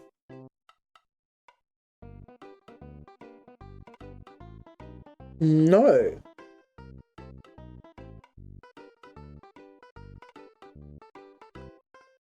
Huh.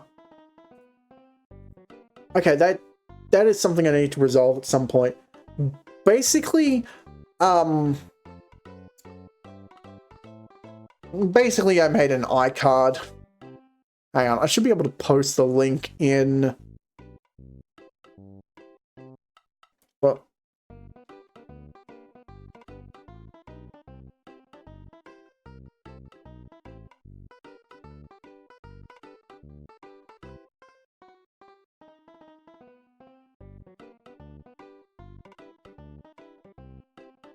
Let me find my way.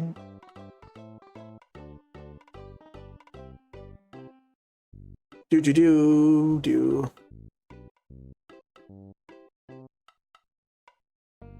Why do you need an authentication number?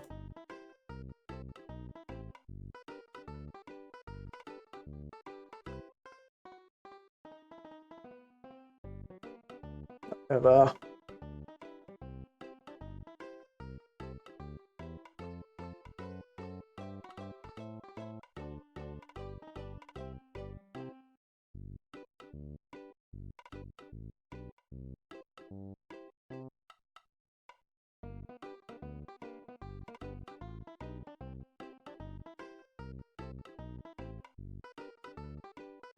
There we go.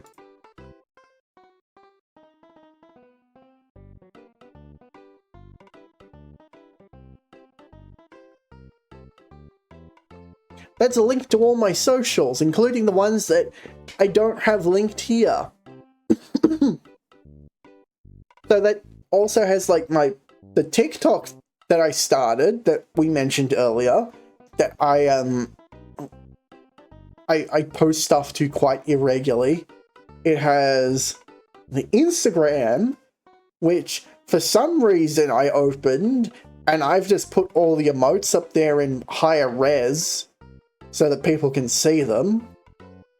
That's all that's there. There's then also the Tumblr link there.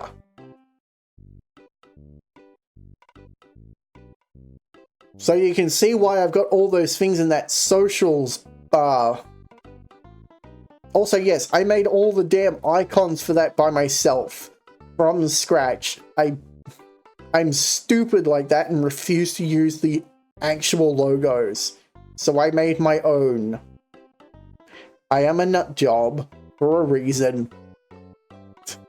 Oh dear. Yeah.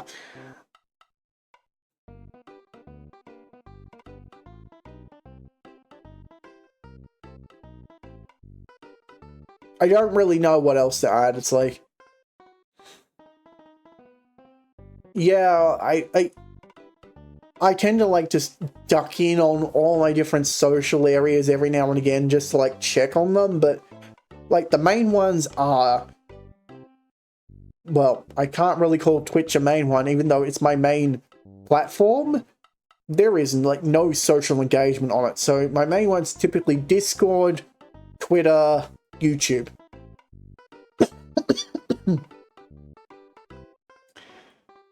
But seriously, it's like, if people want to get in touch with me, just leave messages on the Discord. That's probably the easiest way. Don't go DMing me.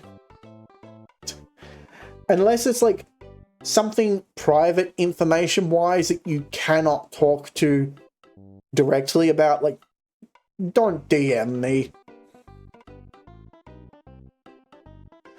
God, we had someone join the Discord over the last week.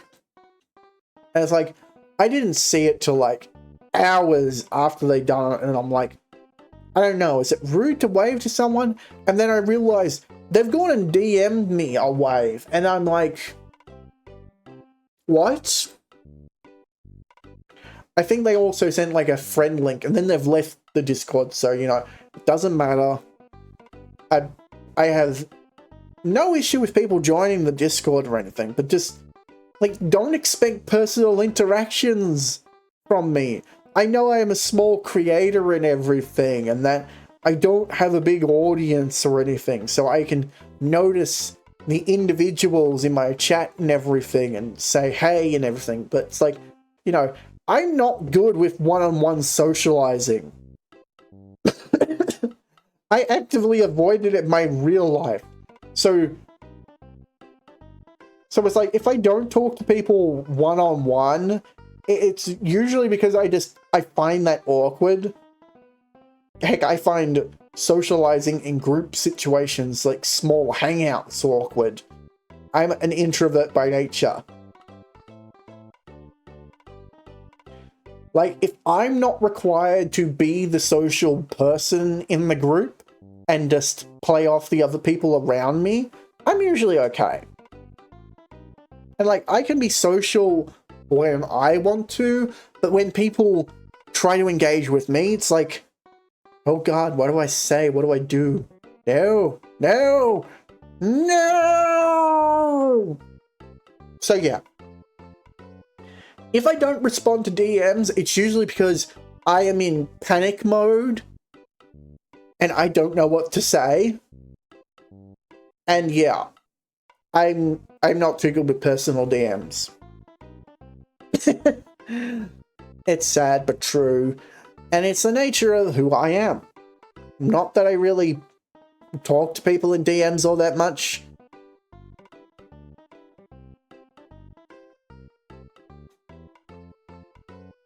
I mean, let's be fair.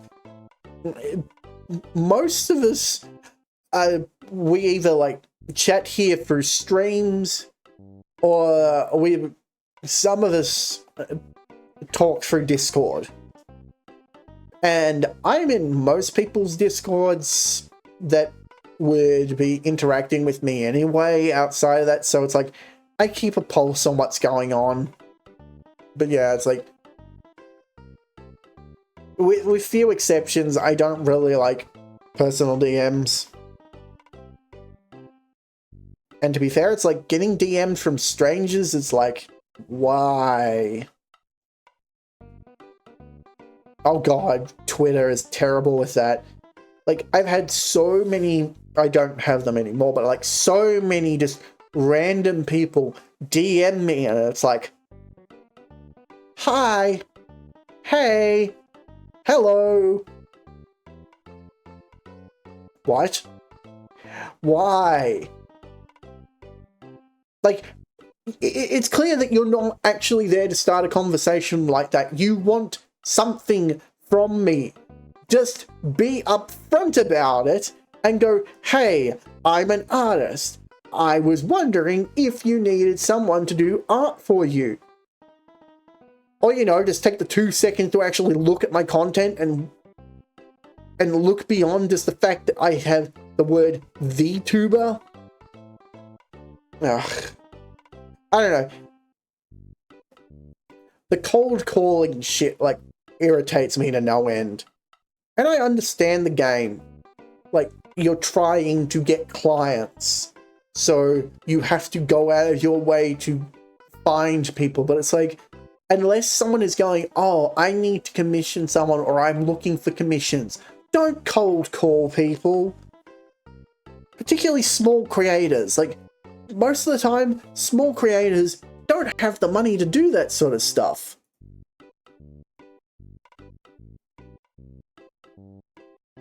And like, I do understand, like, it isn't easy to network and stuff, but there are ways to do it. And I don't understand, like, the etiquette of Twitter as well as I probably should, but it's like, there is no reason for me to, like, respond to half of them. But yeah, I think I might have accidentally scared this person off completely by posting on the Discord that I need to update the rules section. That was completely unintentional. I didn't think about that until post the whole situation. So, that was an unfortunate side effect of things. But I do have like a new rules thing for the Discord. As I mentioned, it's like, what? 2 pages. And it was just like, you know, a basic rules thing. Then going through roles, and then I was going through the different channels and like putting like, you know, what everything's for, what's the expectation and everything. And general use. Just as like that, you know, a sort of guidebook? I don't know. I was trying to do things up to be more professional. But you know. I mean, like, what? The rules section at the moment, in Rules and Roles on the Discord is like 6 dot points. And then like that cacophony of different rules and then this stuff. It's been needing an overhaul for a while. Let's put it that way. It is old as hell and it is pretty generic. The new one aims to be like just a complete revision of it. And it's not like there's anything new in it. Realistically, it's mostly just, you know, clarification of a few things. Clearly marking out, you know, what happens if you break the rules, sort of stuff. And it's just been something that I've been needing to do for a while.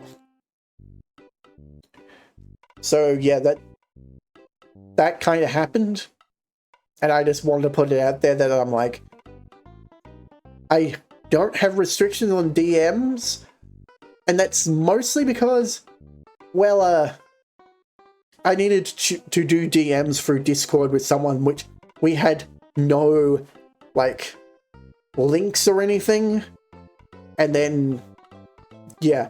It's like, if I need to contact with people to, like, organize commissions and stuff, I need to have my DMs open for that sort of stuff. But it's usually me reaching out to the other person, not the other way around.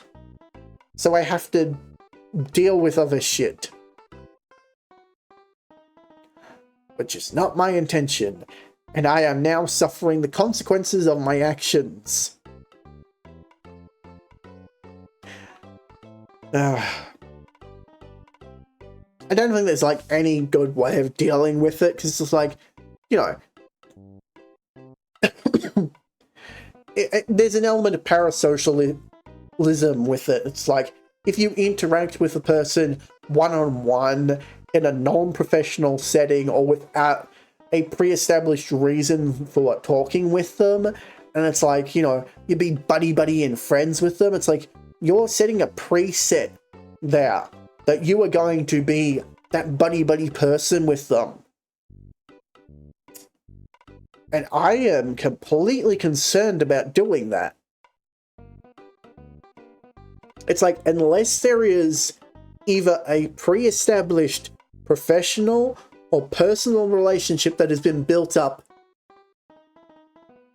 there is no reason for me to be interacting in DMs with randoms.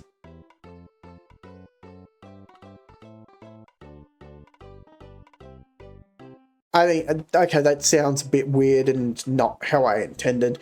Basically, if I don't have a pre-established relationship with a person, being that I've been interacting with them in a more public area, whether it be just in public Discord chats or on stream or something, there is like very little reason for private DMs or DMs in general, other than like, you know, setting up professional stuff. Like, I don't know, a hypothetical like sponsorships or, you know, actual things that have happened, like organizing commissions. That's usually me reaching out to them though.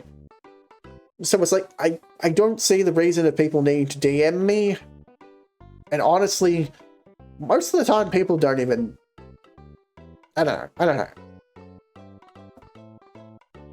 We are nearly at the 4-hour mark, and I still need to go a little longer after that. I need to take a break for reasons.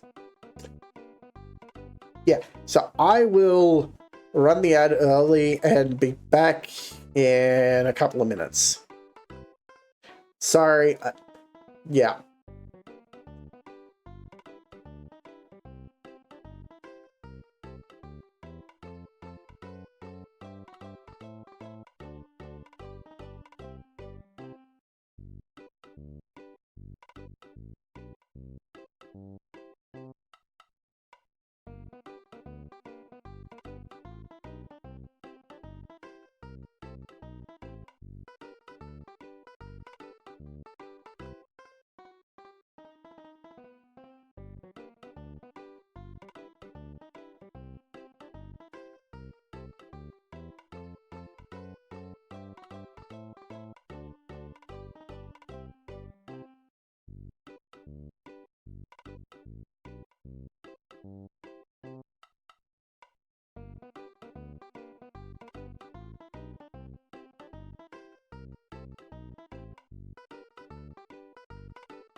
You know, I'm sure some people, yeah, I'm sure some have noticed that I don't really talk much about my private life.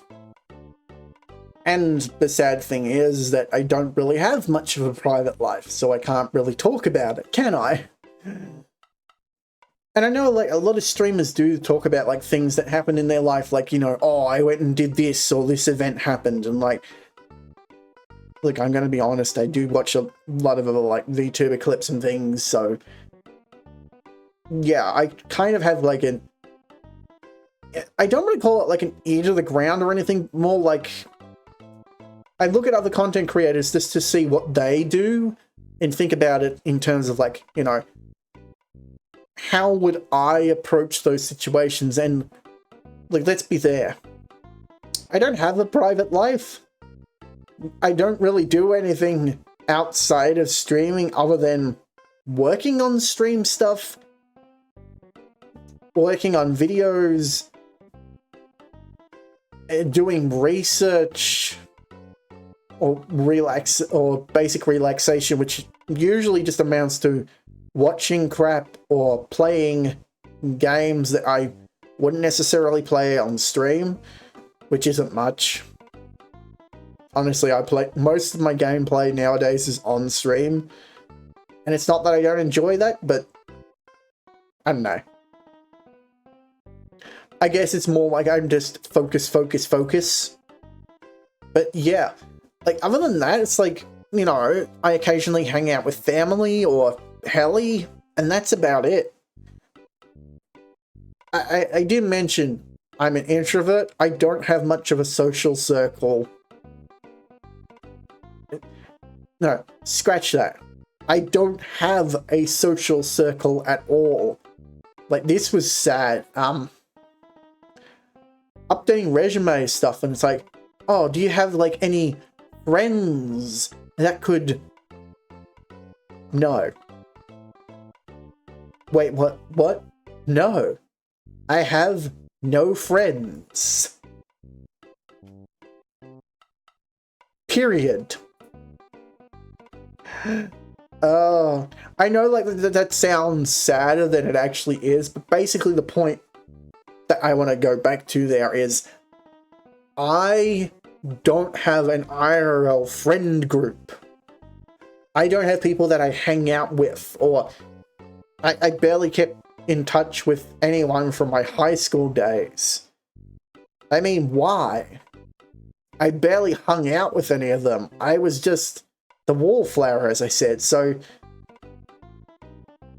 it kind of just goes to this whole point of like, you know, I don't have much of a life out of streaming.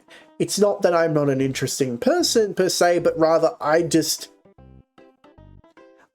have the time nor the interest to do things like go hiking, get a tattoo, do something impromptuous like a hobby or such. I mean, like, I have thought about doing things like that, but it's just like the time and effort. I don't know, I'm lazy sometimes. Like, I will fully admit, I have Warhammer 40k figurines. Some of them have been put together, but most of them are still in like the plastic, the molds. Like, they haven't been cut apart or glued or anything.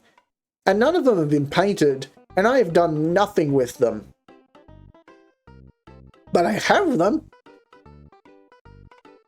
So I think that's just the worst part, is that I have them. And it's like, it's not that I'm opposed to that sort of shit, it's just like, it's so time consuming. And you need to actually go out and find the people who would be interested in that sort of stuff. Then you need to find when they hang out, when those sessions are, have the time free to do it, and not sleep through all day. Now that's the worst. My insomnia is insufferable. Or my sleep habit is insufferable, I think, is the correct way of putting it, because I'm sure people have noticed. People have definitely noticed that my ability to stick to my own streaming schedule has been bad.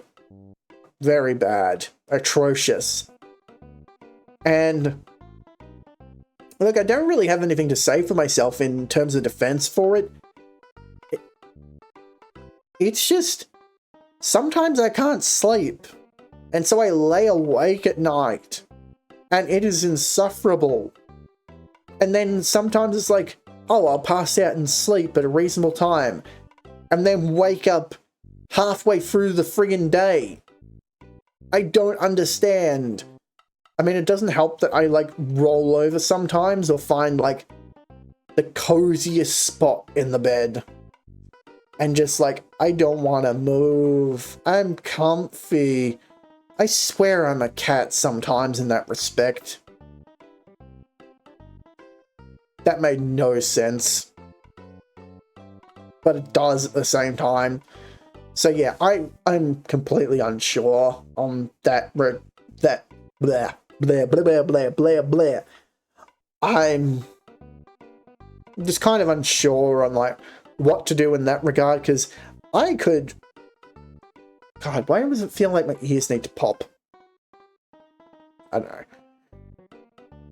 Like, if I could get that habit broken of just like staying up ridiculously late for no good reason and then sleeping through most of the day and get into a good cycle, like, yeah, we could be good with like streams. I could be more consistent with my schedule when I start and finish, and just... I know what I mean. I know what I mean. I know what I mean, but I'm not saying it.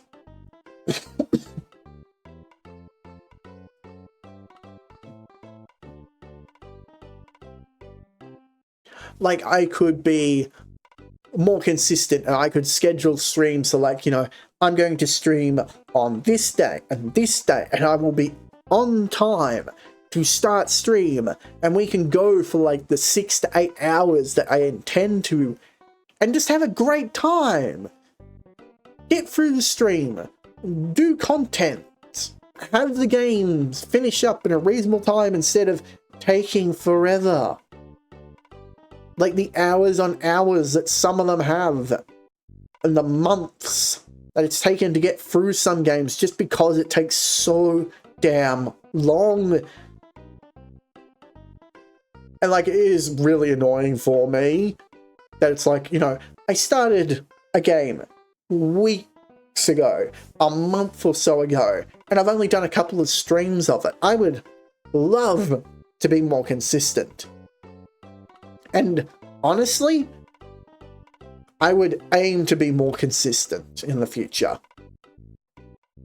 The problem is that my body decides, no, you can't be more consistent. And it doesn't help, like, you know, because I've got other commitments that I need to be at particular times, and considering when I need to get up and go to sleep and what time of day it is also determines like who can turn up. So it's like, if it gets too late in the day, usually it's not worth me starting a stream. Usually. Like, I tend to know where my audience is, because I will be fully honest, most of my audience is stateside. So that's like EST, Central Mountain Time. I don't know what the West Coast is for America, but like, they're the time zones of the majority of my audience. Not just with streams, also with YouTube. Like, I think both of them, it turns out like 30% of my audience, 30 to 40% of my audience is United States and Canada. And it's like the other 10% or so is Australian. So that's the majority of my audience. It's like, I know where the majority of my audience is. I know what the best time zone is, the best times to be on. I can either start stream early in the morning, so that it's late at night, for those of you stateside, or I start really late in the day, like after 3 o'clock, and catch people in the mornings. But I know that it works better if I do it the other way, because that is the opportune time for me. Because a lot of people, particularly Australia time, like to stream in the afternoons. So I tend to find that I do better streaming in that early section. Plus, you know, as I go on from there, I get a few European viewers from that, no, actually, no, I don't. What am I saying? I don't know. Like, the point is like, starting stream for me, like, in the middle of the day, like around 12, 1 o'clock, is the worst time, at least in my opinion. I'm not sure. I am really not sure. Well, I mean, let's think about it. If I start stream at 9 o'clock like I have been intending to, that works out to what? I should be able to look it up, schedule, because I have all the time zones there. So I was like, the 9 o'clock start is 4 p.m. Pacific time and 7 p.m. Eastern Standard, so like East Coast.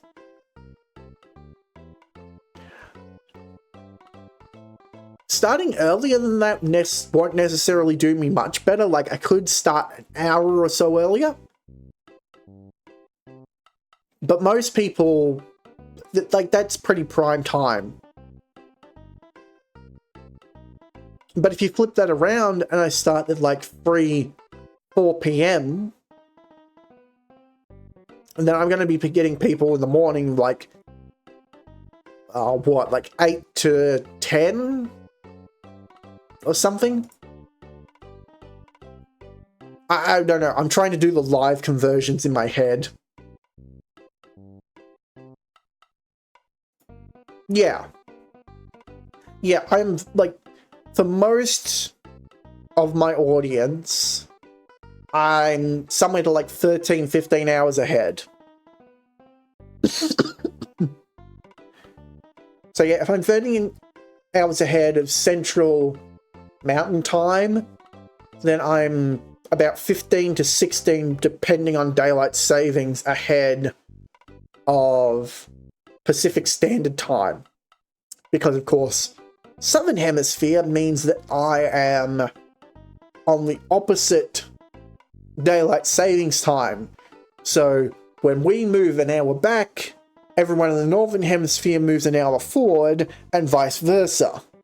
So it's like, I move an hour closer, both sides move an hour closer for half the year, and then the other half, we're both an hour further away. Time zones are weird, and hemisphere logic, and it's all a minefield. Because I don't want to say that damn word. Not that there's anything wrong with me saying that damn word, but I just prefer not to.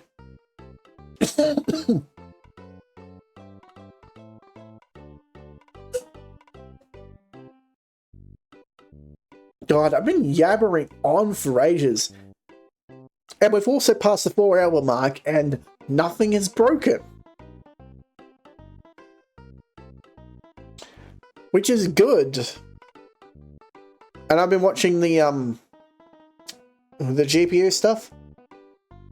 It's never gone over 50%. Well, that's possibly good news. It means that it might be fixed.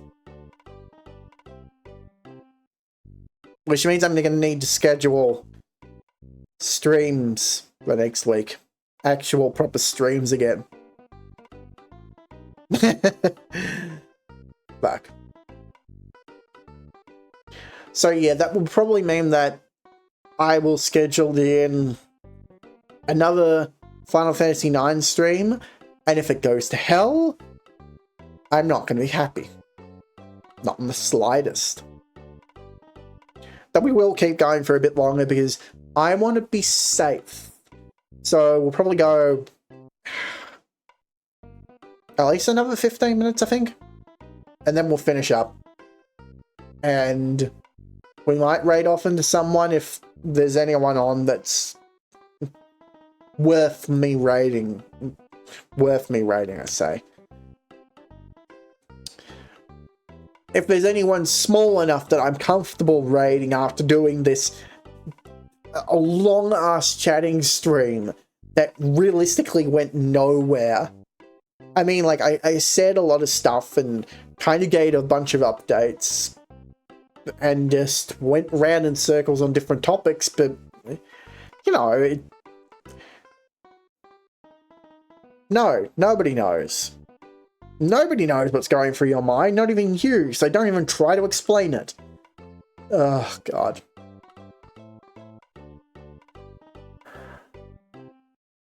This is just weird.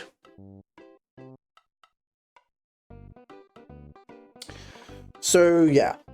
I'll schedule a Final Fantasy stream, Final Fantasy 9 stream. I'll look at doing a Pizza Tower stream. And since those two will cover at least 2 streams, what else do we want to do?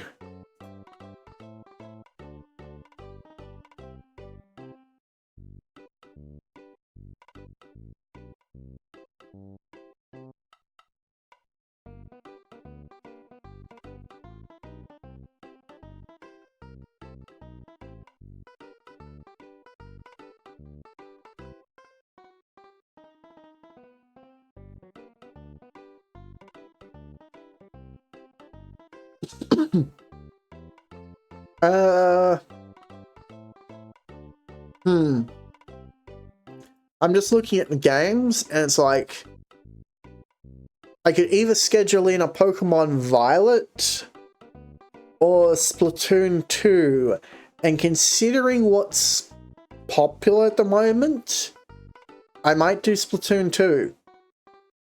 Why? Everyone's playing the DLC at the moment of Pokemon. And so I kind of want to avoid that and getting buried. So, yeah. I think what we'll do is, next week we'll do Final Fantasy 9 stream, we'll do Pizza Tower, and then I will start Splatoon 2. We should be able to do the base story in a single stream. Should. And then there's Octo Expansion. So that's the plan. So I think we'll do it that way. And then next week, I'll look at either starting Hades or Pokemon Violet back up again, depending on how the DLC is looking, or possibly Paper Mario. Actually, do you guys want me to do a poll somewhere for this? I mean, like, I know we do, like, the vote booth stuff, but on the Discord, but would a poll be something easier? I haven't done I'll have to look into that, actually. Because, like, a Twitter poll's a pain in the neck, but also, like, I realize now that they've got all these different areas, like Twitter, Discord, YouTube, and Tumblr, and that sort of thing, that if I want to do a poll, I kind of need to post it in all areas. So I might look into doing something like straw polls, like having it on an external link, so that if you're following me on one and not one of the others, you can still participate and have it be completely anonymous, because I know that there are a handful of people who don't vote on the stuff because of the fact that their votes can be seen with the Discord voting system. Twitter isn't so much of a problem in that regard, but, well, since you need an account to interact with Twitter posts, yeah.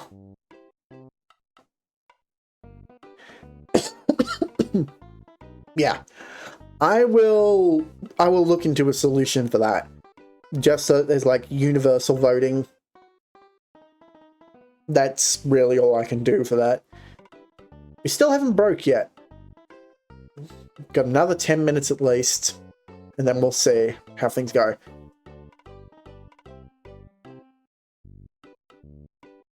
Yeah.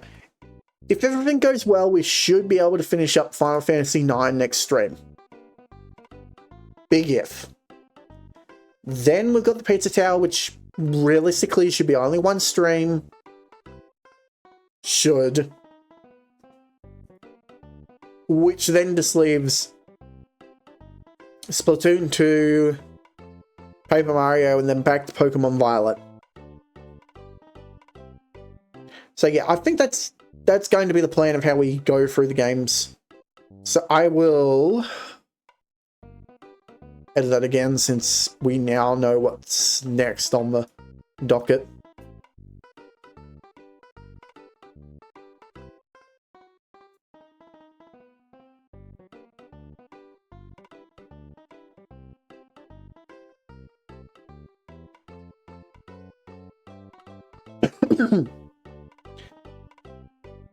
And I think what I'll do is because the last vote for the open vote for games, the only game that got any interest of people wanting to see me do was A Hat in Time, I may add that to the lineup next.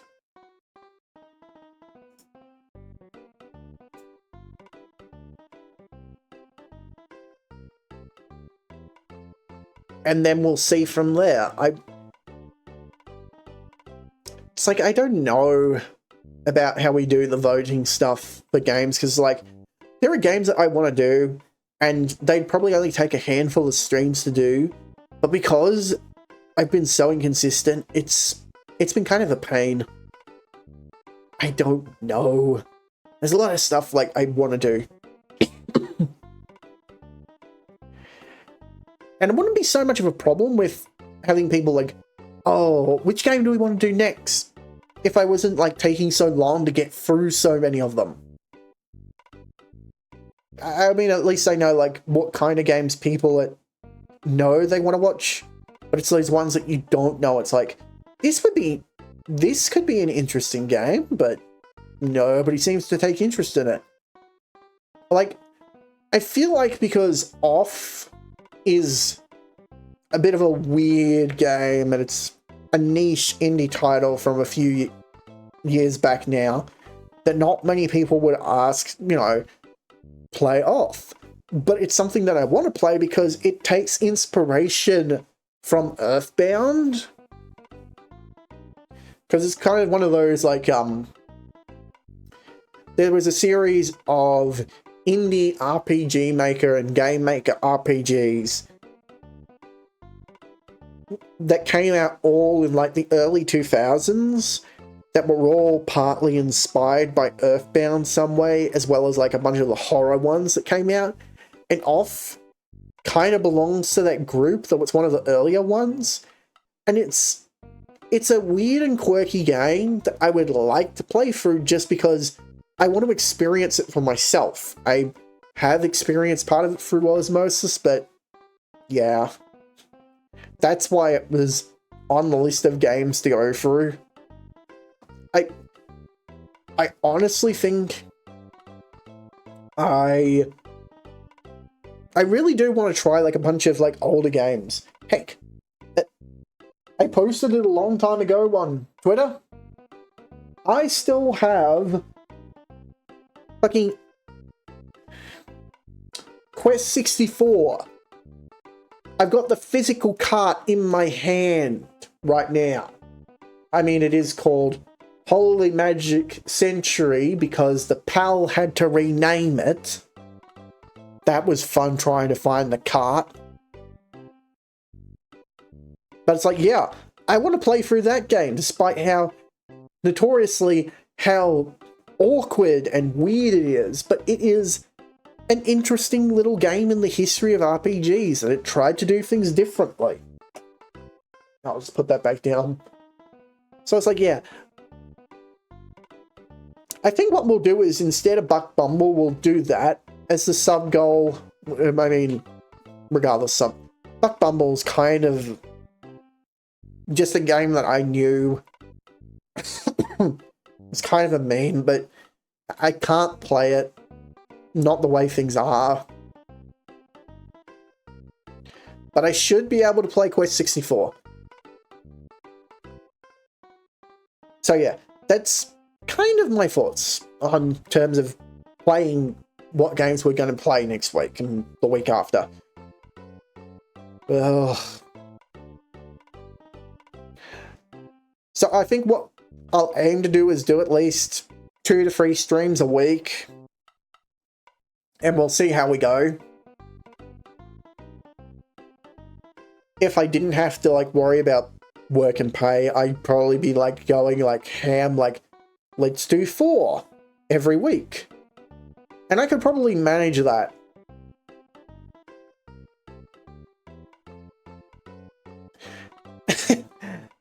It is a quirky little game. I have like seen bits and pieces, but I've never seen a complete playthrough of it. And the fact that I have it here, you know what?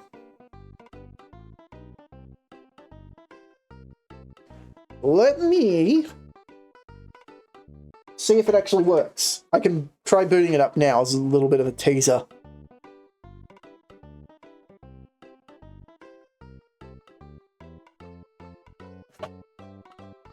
All smashed out.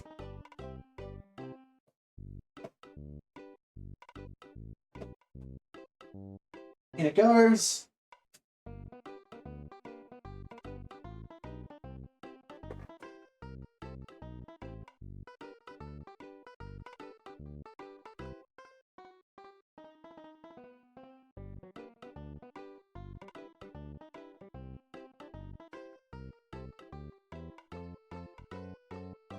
Yeah, it's called Holy Magic Century in PAL for some reason. It works.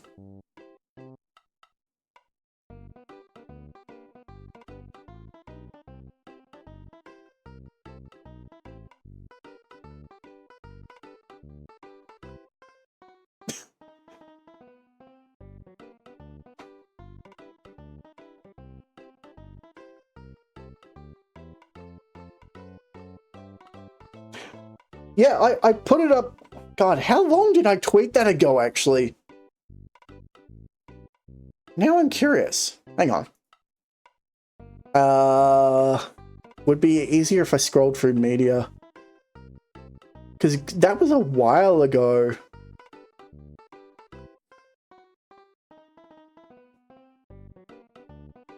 There it is. Back in May, I tweeted that I'd got my hands on the car. That was a while ago now. But yeah, I have the physical cart for the game.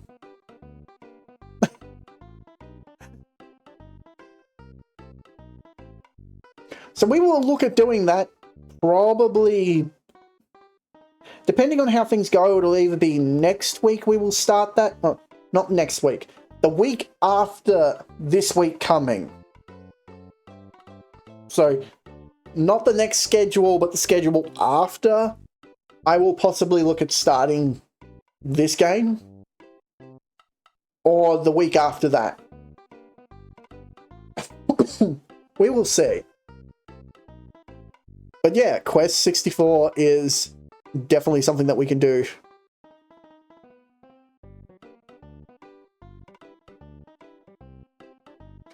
I'll turn that off for now.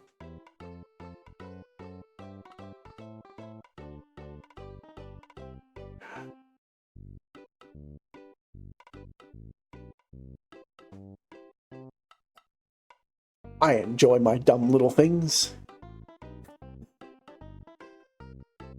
So yeah, that is something to look forward to. And I've still got about 2 minutes to kill before we get to 4:30. 4.5 hours. Because I can't really go too much later. Because I was meant to be somewhere not long from now, because, you know, I planned things and I did not plan to be this late to start stream, but, you know, it happened. So I think we should be safe the next time that we do Final Fantasy IX, and I should be able to get through it without any problems. Hopefully. But thankfully, that is not today's problem.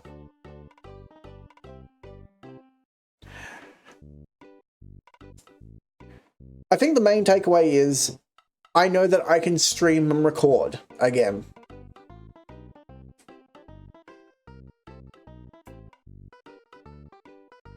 And it doesn't take too much disk space up these recordings, which is good, because I still have way too many recordings to go through on the back end. Forever editing.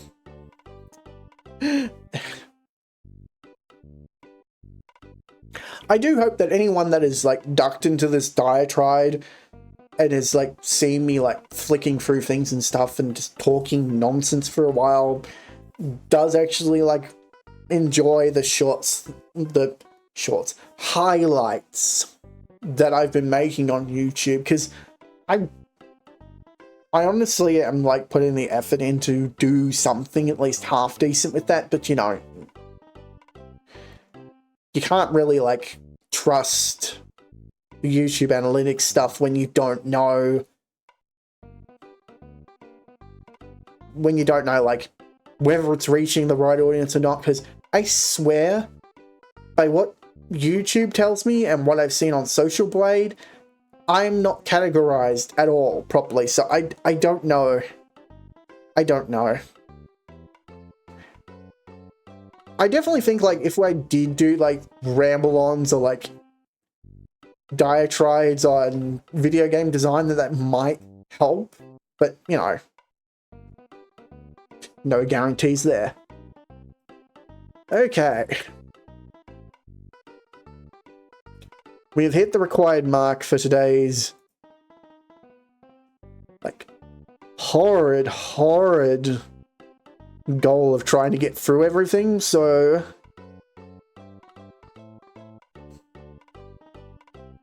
looking for someone to raid into.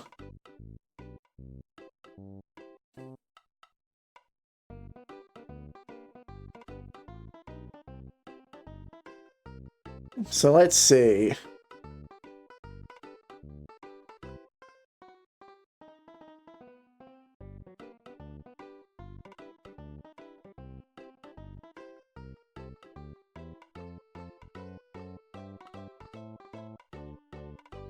Max is doing Undertale Randomizer, which I'm not sure about. Yeet is doing Lies of P, which is a Dark Souls-like.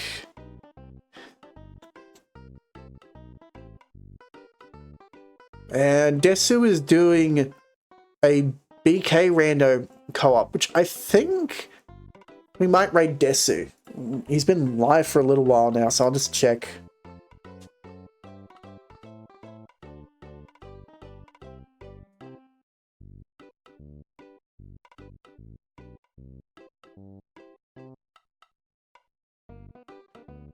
Yeah, that should be fine. Okay, so I'll set things up for the raid. So, load the socials, because I need to remember to do that. Actually, what I need to remember to do is to actually, like, get that plug set up properly. I'll consider changing it to the iCard link later.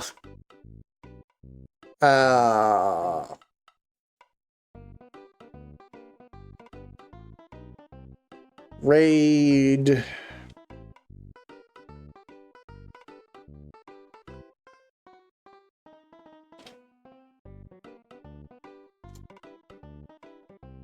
Yep, and that's all good. So yeah, I will have the schedule up for next week later. I'm not 100% sure where. No. I'm not 100% sure like where I'll put things. I will work them out. Alright, I'm going to have a weird week. So, yeah. I will post them in the usual places, and I will see people another time. But until then, laters.